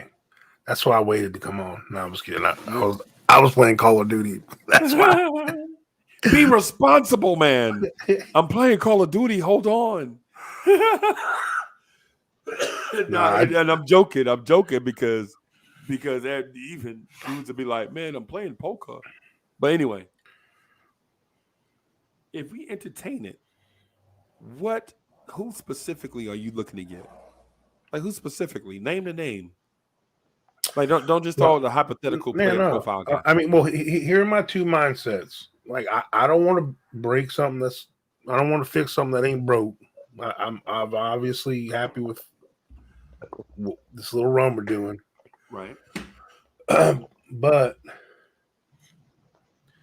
the three bench got the bench 3. I mean, if we can I just don't like. To me, even though it's not been a distraction now, I just think I'm not saying we owe them anything, but out of respect for them that can't be comfortable, man.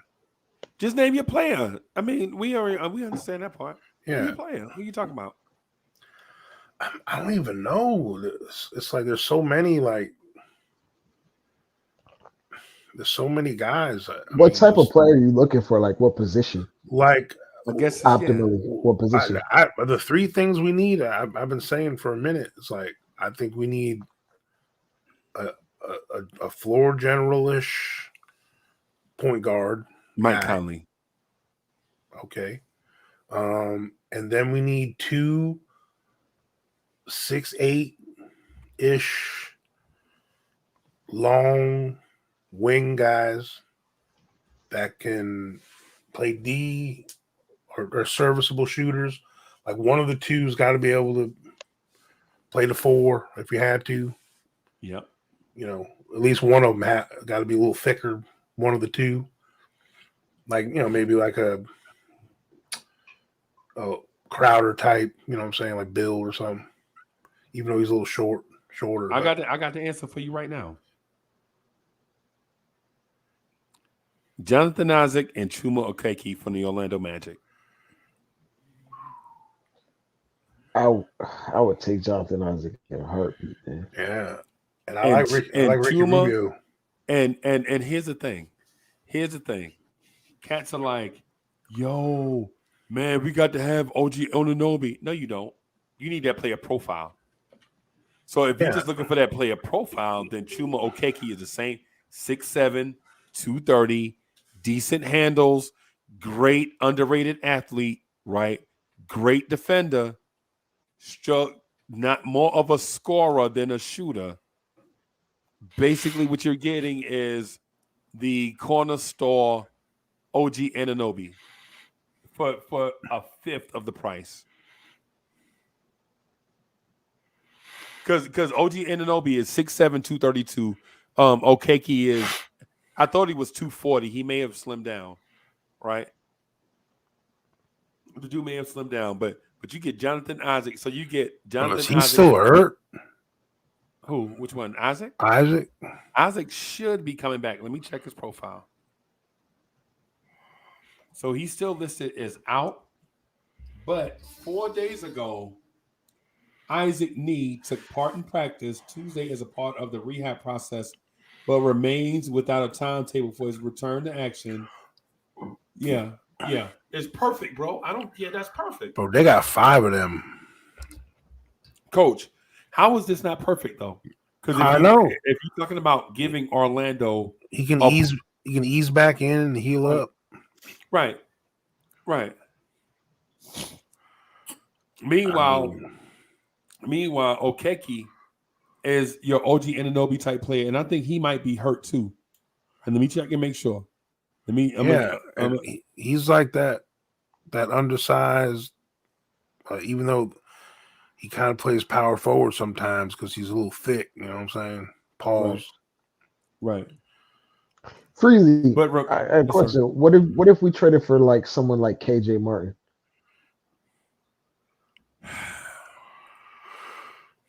He is so raw, bro.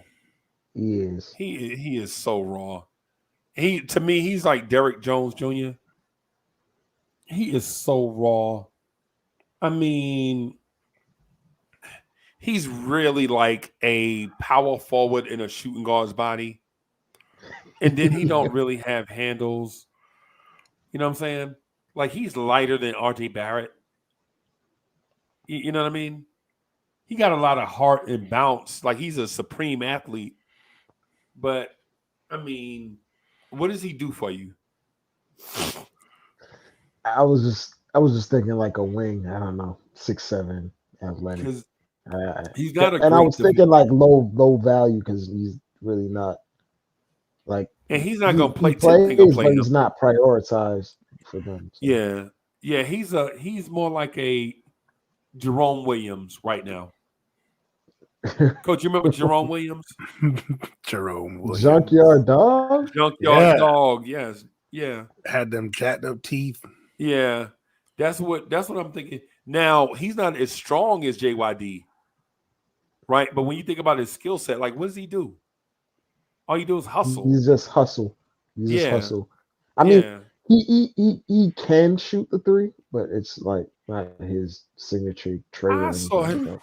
I saw him shoot the ball against, who was it, Brooklyn, maybe last year? And I was like, yo, they need to take him out of the game, take his uniform, and put it in one of those rubber totes and draw a big X on it. Take him across the street to the gym and build his jump shot up from the ground up. You're not getting his uniform back until you get an NBA-ready jumper, bro. How did you get here with your jump shot looking like that? What are they gonna do with them 3 centers? They gotta play Sengun, bro. Don't sleep on Alpero Sengun, bro. Sengun is, even though he gives up a lot on defense, Orlando? Because he's on Houston. No, but I'm talking about Orlando. Oh, he's talking about Orlando centers. I'm saying, what are they going to do with all these centers? They're going to draft another one, number 1. They're going to draft Victor. Bro, because I'm telling you what, that Mortiz Wagner, he ain't bad either. Moritz. Yeah. He's bounced around the league. He produces when he plays on offense, but he's not very good on defense. But I'm saying they got like 4 dudes. Yeah. Mo Wagner wasn't even playing at all. It was just the injuries is why he was playing. Yeah, and then plus he was there because his brother was there. Because his brother is a dog, bro. His brother is AK-47, bro. Anybody in the chat remember AK-47? Like a shooting guard version of AK-47, even though he's 6'10". 6'10". At 6 coach. If Tibbs had Franz Wagner, we wouldn't even, bro. A team wouldn't even be able to score on us, bro. We wouldn't even have these questions. Who's a 2 or 3? He's just a wing. He's just there. Yep. There's no 2 or 3. He's just a big body that can do a lot of things. You remember the game? You remember the game last year when we played against Orlando and Randall elbowed him in the mouth and like you could just see blood coming out, and he wouldn't come out the game, and the NBA officials was like, "No, you got to take him out the game," and he didn't want to come out the game. Hey man, that's some. That He's a that dude German that dude man. won cool points with me, bro. He's a Now, and, German Randall, man. and for the record, Just saying. Randall he didn't do it on purpose. He didn't do it on You know how purpose. It just Yeah, you know how you flail, and he hit him flush, bam, and the dude fell, like stumbled backwards and fell, and got up, and his brother went over there. He's like, nah. Not the time. Two brothers about to jump Randall, and blood all in the towel, and you know what I'm saying? I was like, yo, if you tough, bro, he won cool points with me on that, right? Orlando's won 5 straight. Yeah, man. Yeah. They just balling. beat Boston.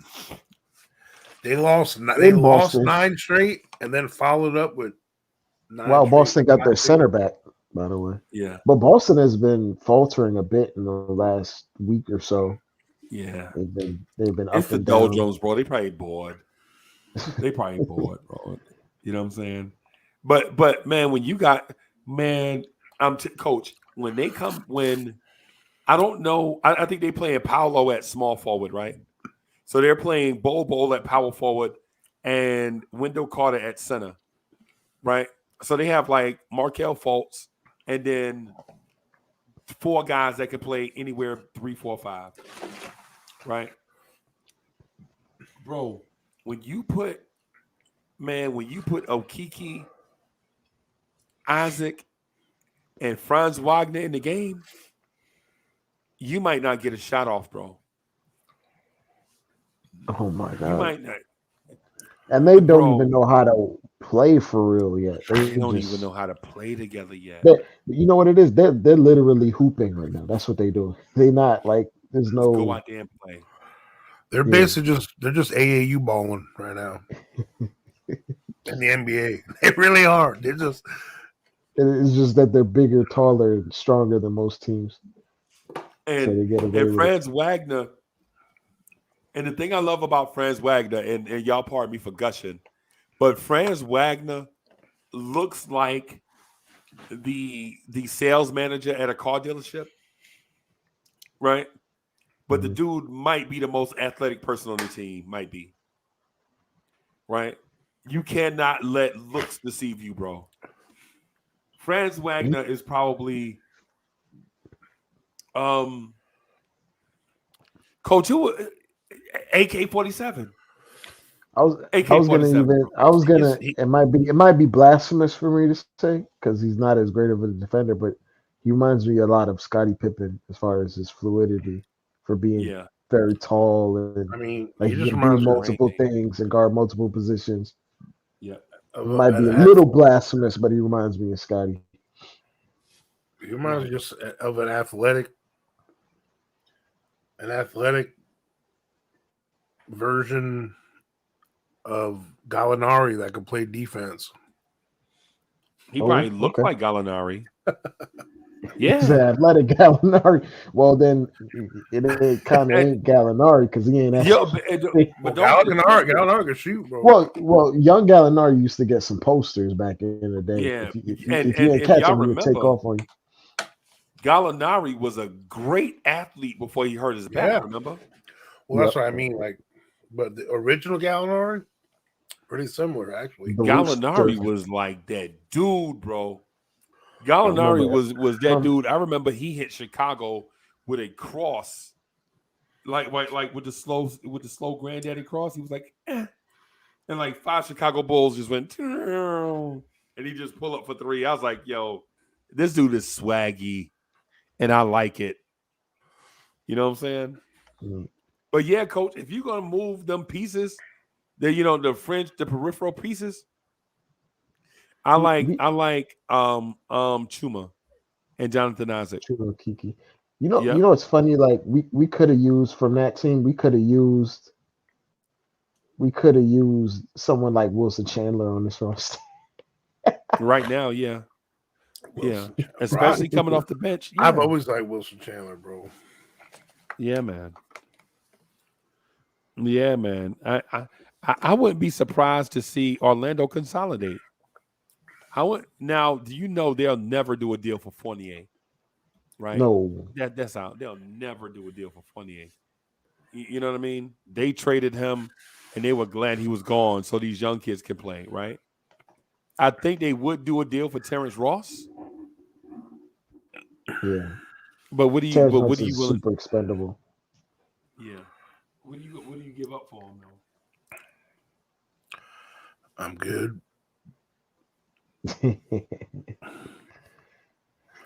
Terrence Ross? Terrence Ross is like the move you make when like like offenses are struggling, you need somebody to get buckets. And like maybe further down the line when our offense might bog down, we might Right. need a bucket, just a certified bucket off the bench.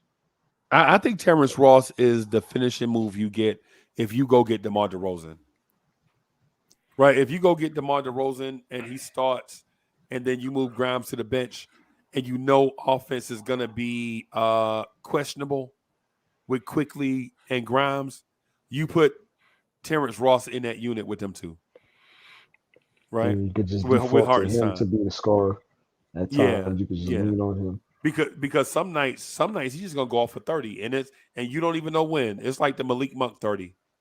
Like some nights you won't even need the 30, and he'll just go off for the 30 anyway. Like you got It's a one of those 15. nights when he sees the ball go in on his first shot, it's like, oh, it might be. Oh snap! Yeah. That guy. Yeah. It's really that guy. Like depending on if the first shot goes in, then you know what kind of night you're getting out of him. Right. Yeah. The Andrew Toney. Yeah, Coach, you remember Andrew Toney from the Sixers? His nickname was the Boston Strangler. Bro, this dude, Boston would legit put 3 dudes on him and couldn't stop him, bro. Boston would legit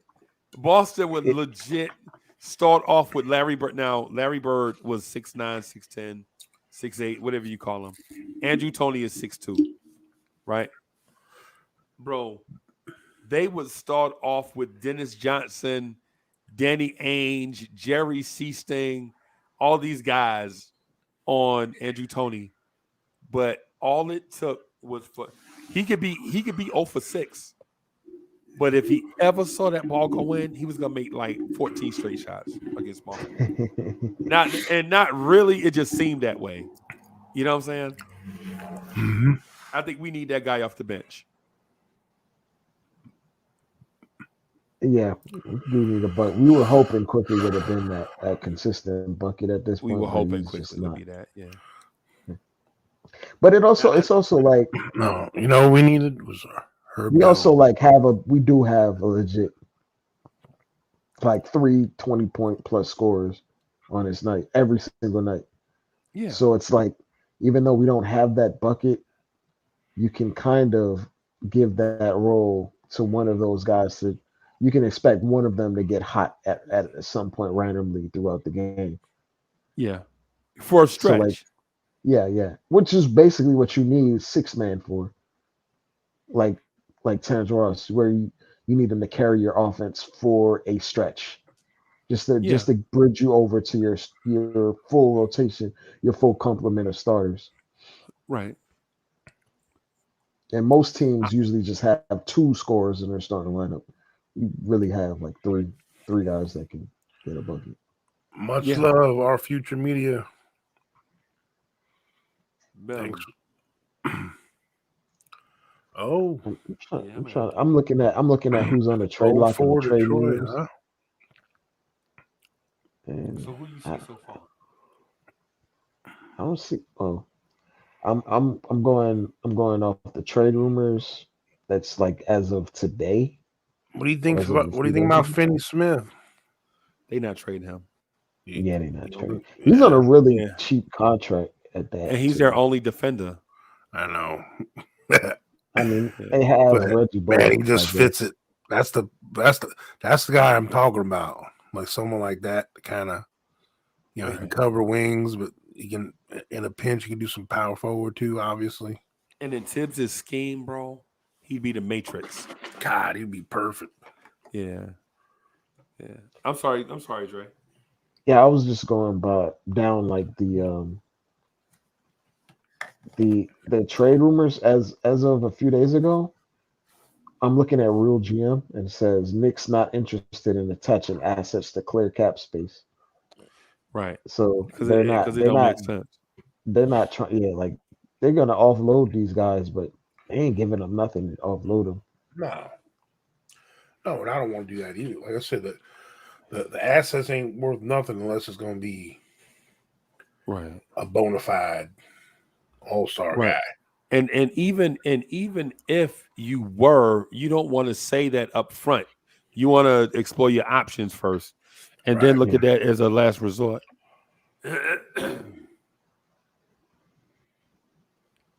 Yeah, man. Lakers increasingly unlikely to trade Russell Westbrook. They're not getting that Uh, football. Jazz, Hawks, Suns talked in a 3-team trade. In recent weeks, okay, let's just read this.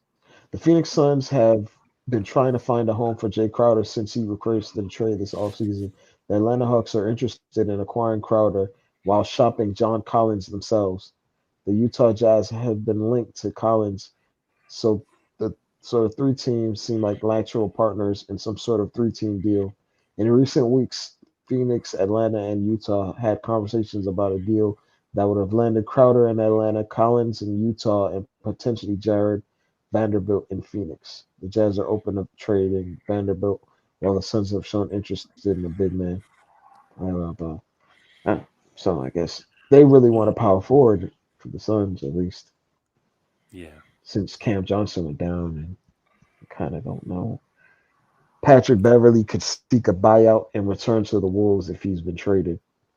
So hypothetically, if the Knicks were to trade like Fournier or something to the Lakers and take him back, we would just buy him out hypothetically, even though he would probably fit But what this do we need scheme to a Wyclef? What T. do we need Wyclef for, bro? Wyclef don't provide nothing. He's the same thing as Miles Bro, McBride. I want nothing to do with Pat Beverly, bro. Nothing. You buy Now, him out. I just he don't do nothing.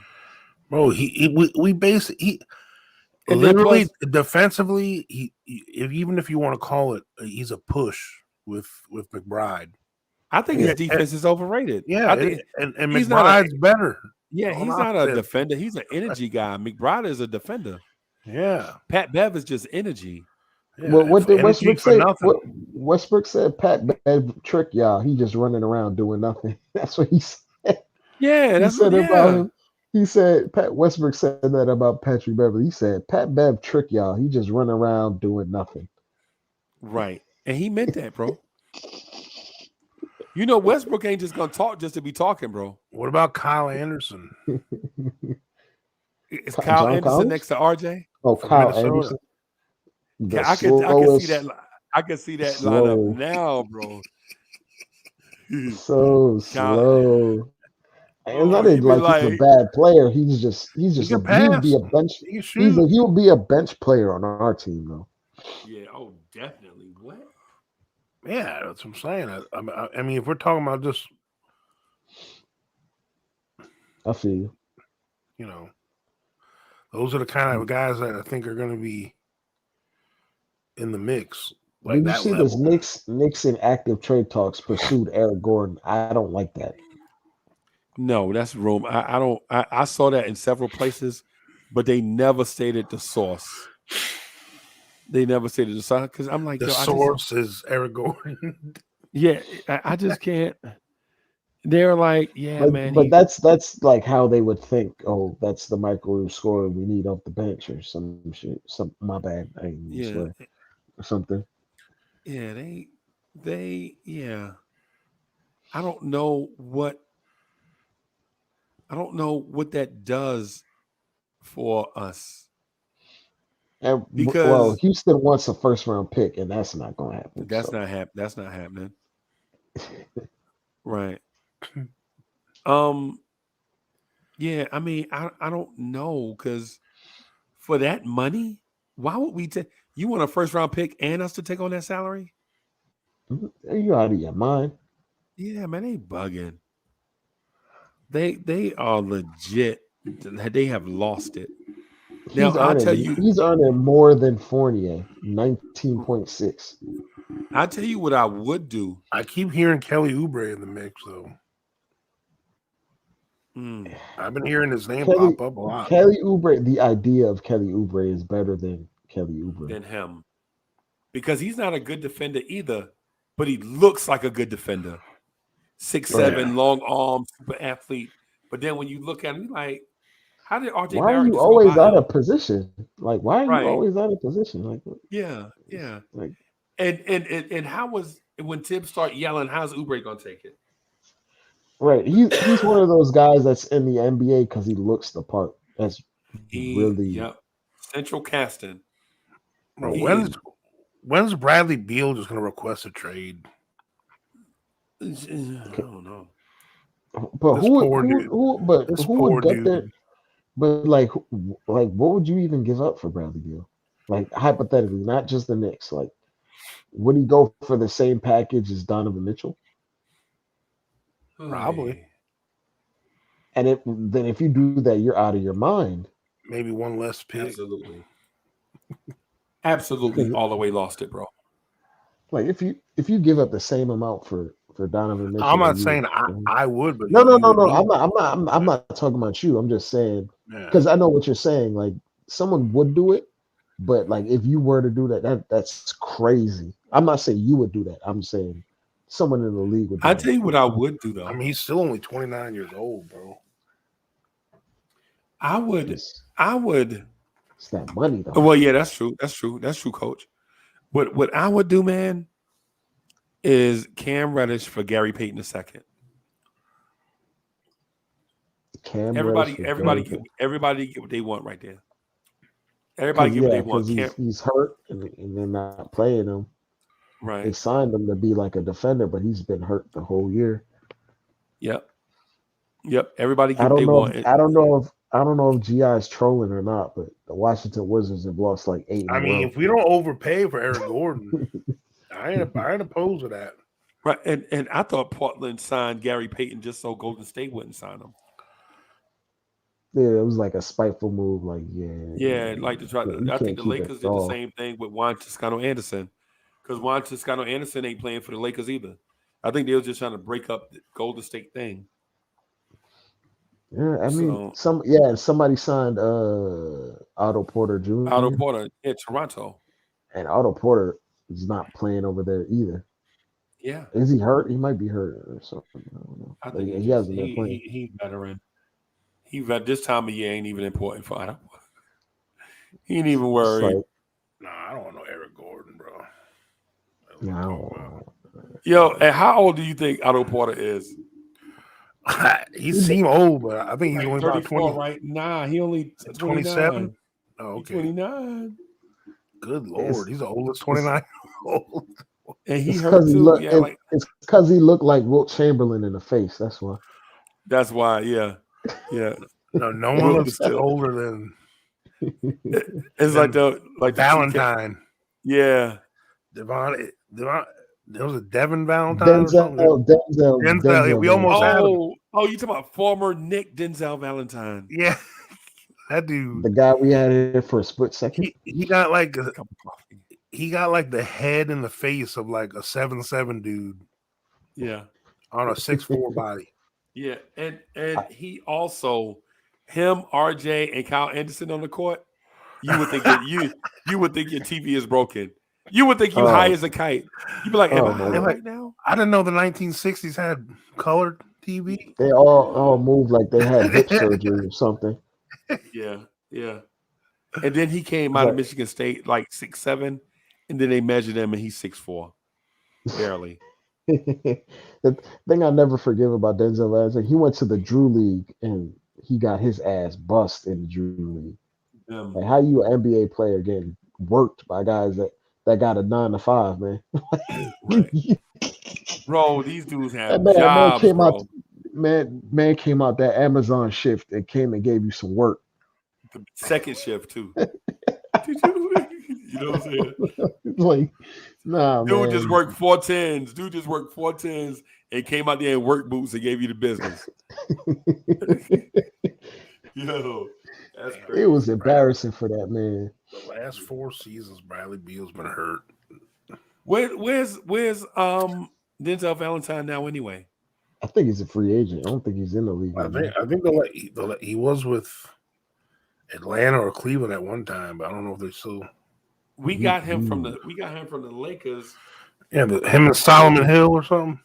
No, that was the Cam deal. But I'm We saying got Solomon Hill and Cam. I know we released both of them like right around the same time. Bro, our front office stays so busy, bro. Dre, I'm telling you, based on what the Knicks normally do, based on their normal pattern, the Knicks are going to pull off 2 moves in January, and then they're going to trade with OKC and Detroit at the draft. It's just, but we ain't gonna trade up. We're gonna trade down. Bro, Denzel Valentine do. is in the G League. Yeah, for the Celtics right G now. League team. Chicago drafted him high too. Oh my God, I remember Stacy. What was it? Stacy? What's Stacy something? Their announcer.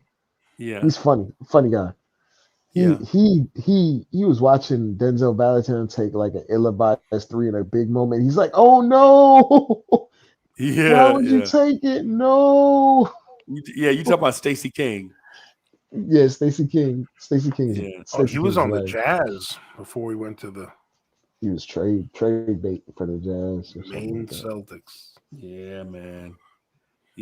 And I'm not even gonna lie to you. I'm kind of excited to see what the Knicks are gonna do, because right now it's December 17th, right? Mm-hmm. So you don't expect the Knicks to do anything within the next 2 weeks, right? That's why I was telling everybody the whole December 15th thing is a mirage, brother. Yeah, man. Worldwide in the building. Yeah, man. Top of the morning to you. Top of the morning, top of the top, bro. The whole December 15th thing was always weird, right? That's like NBA fans just wanting to see something, right? But teams that wanted to trade would have made a trade by now. You know what I'm saying? But come January, like once the holidays are over, people gonna come off their prices. That's really what it is. People are like people are hard on these staunch prices, but when you get closer to that deadline, people just go fall back because of pressure, bro. That pressure busts pipes, bro. You feel me? And like, there's gonna be more context to what teams are doing because the record will show who they are eventually. Right.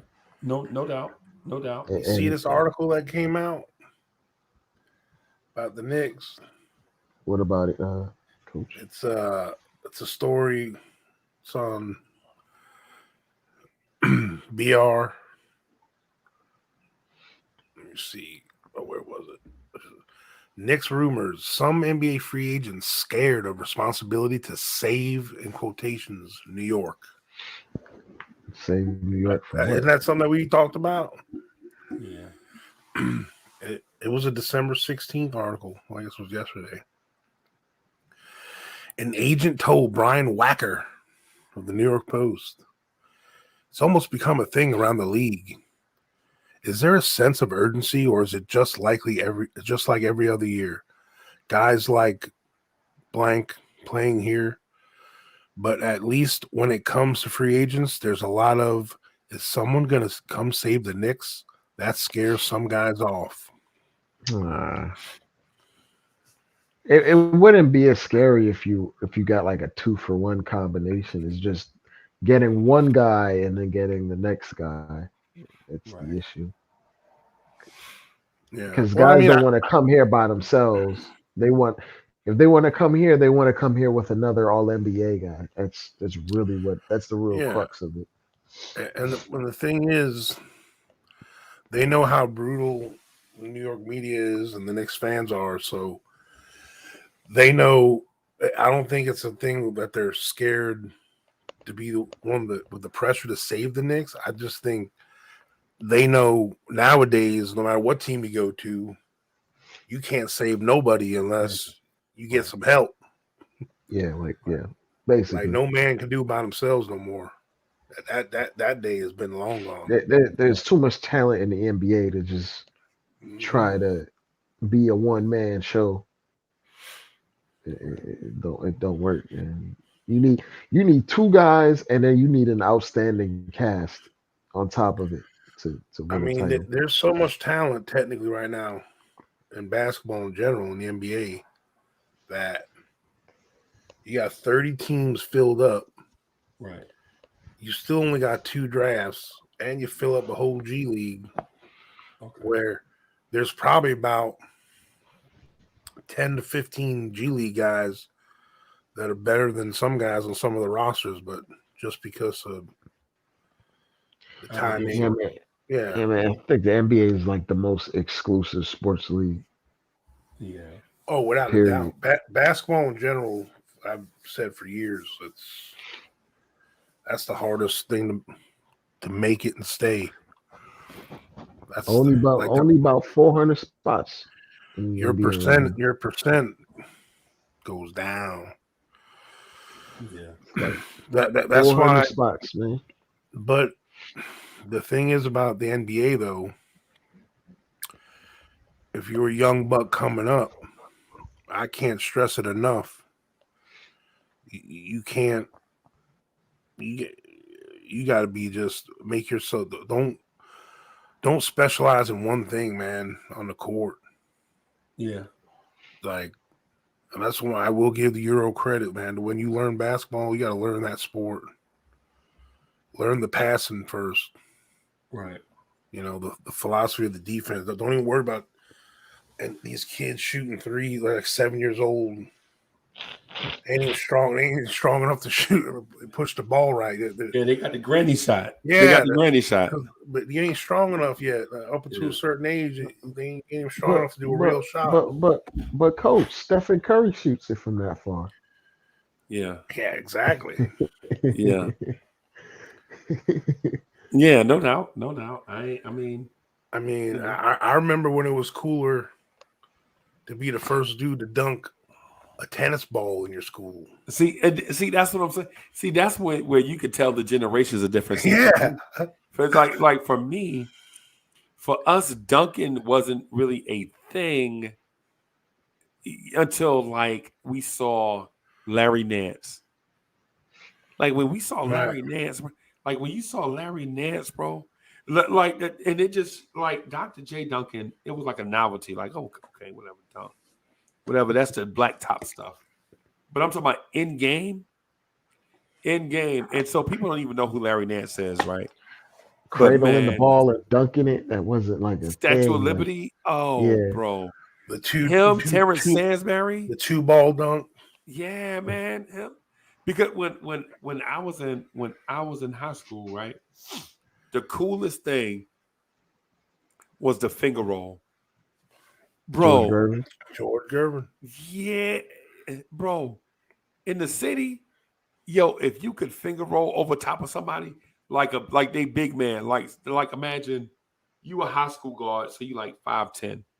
They big man is huge, like 6'3", right?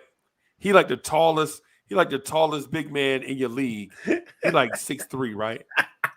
You could go to him and y'all make eye contact.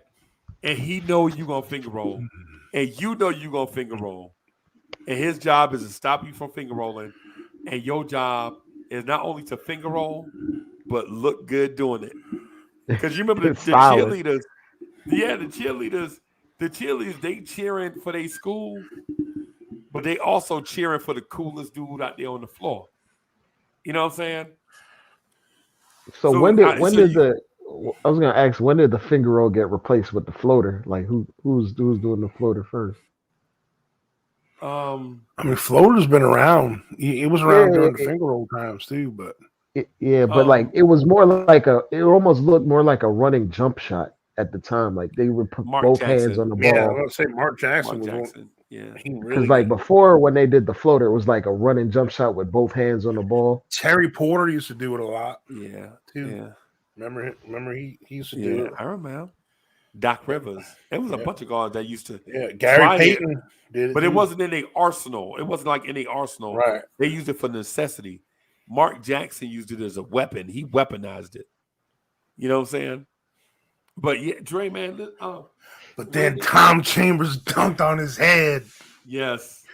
knee to his chest. Oh my God. I'll still never forget that. Yes, bro. And I ain't even gonna lie to you. The dunk, in-game dunk, wasn't even, it was just hurry up and score these 2 points. Did you see Kareem slam dunk? See, that was one thing. But Dominique Wilkins and Charles Barkley. Yeah, started making the income. Yeah. Bro, It's I'm like a telling big y'all, man bro. running down the break, and there's nothing you could do with freight train. Bro, I saw Camp too. Some of his in game.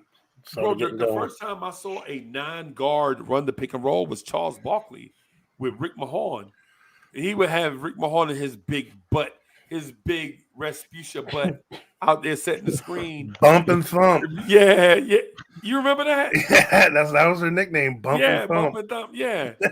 And Rick Mahorn with his big, wide backside to be out there giving your guard a concussion. And Charles Barkley had turned the corner and dunk on Bill Cartwright. They ran the same play. They ran the same play on us. Dre, I swear it was like 11 straight times. Charles Barkley dunked on Bill Cartwright with 2 hands 8 straight times, bro. He did it so many. Chuck D made a song, I'll throw that thing down your throat like Barkley. Now, mind you, Chuck D is from Long Island. He a Knicks fan. So for him to say that in a song, He saw it happen with his own 2 eyes. I was at the game. Bro, I was at the old dingy garden. Like the garden now, bro. The garden now is like the Taj Mahal, bro. The garden now is like the most beautiful place that you ever. You could take your grandma to the garden now, right? You know what I'm saying? But back then, it was like grimy. when you walk, yeah. G.I., you coming on with us? Yeah, man. Yeah, man. But back then, when you walked in the garden, you could feel your sneakers sticking to the floor. You know what I'm saying? You know what I'm saying? Like you had to, when you got seats, you had to sit on a clean seat. Or you had to put something double check. You had to double check before you even sat. Because bubblegum, somebody probably left their juicy fruit right in the middle of the seat. And I know Coach not young enough to remember juicy fruit. You know what I'm saying? But the only large difference over the years for me is seeing the Chase Bridge, I guess, because I kind of missed a lot of the griminess from before. If I went to the Garden, I went to see like what Barnum and Bailey's and or the Harlem Globetrotters. Yeah, That was my first favorite team. The Harlem Globetrotters.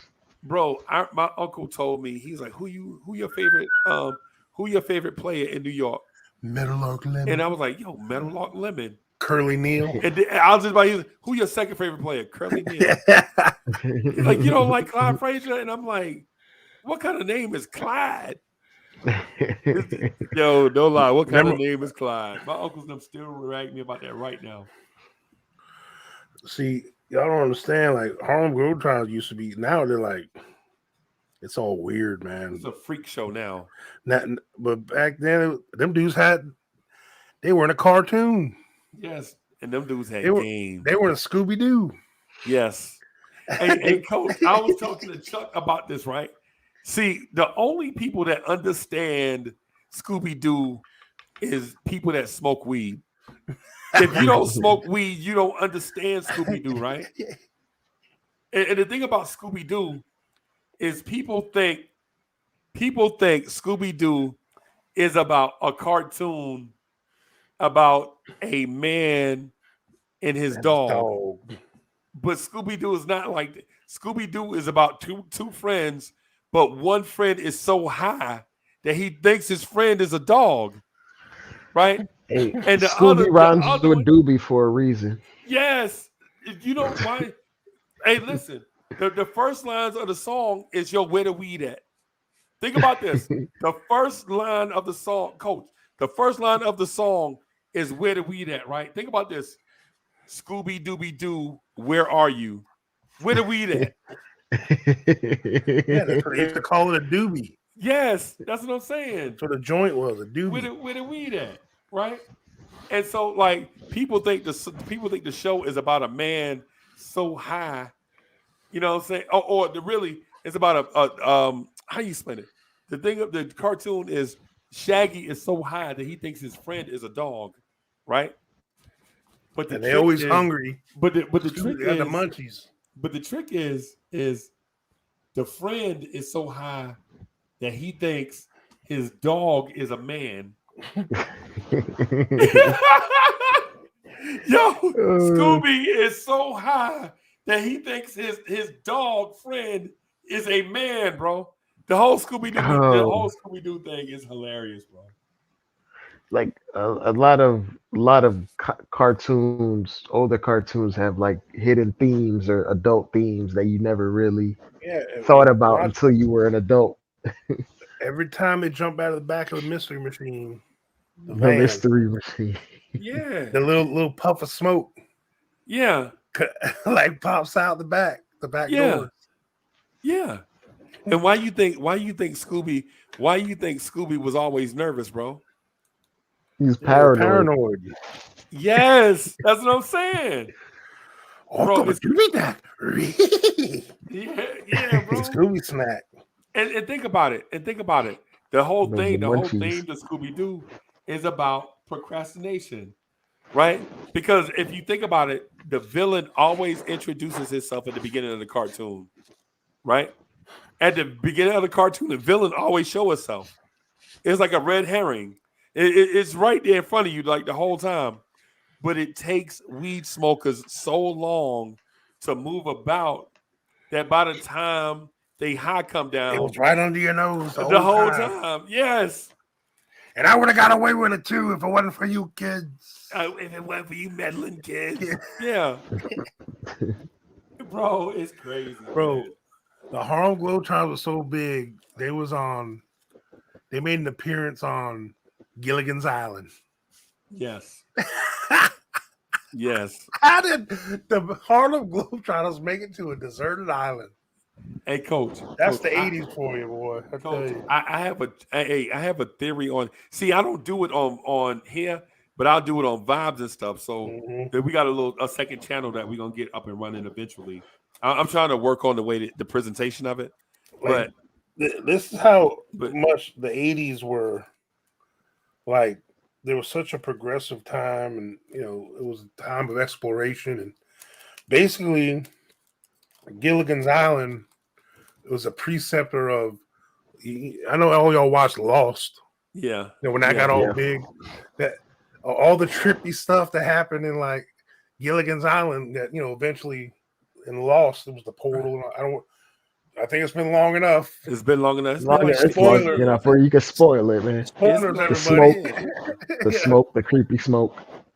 Like so a lot of like weird trippy stuff, started happening because you can only film so much. They took some Gilligan's Island stuff and some Lord of the Flies stuff. Yeah. And they just kind of mixed it all together.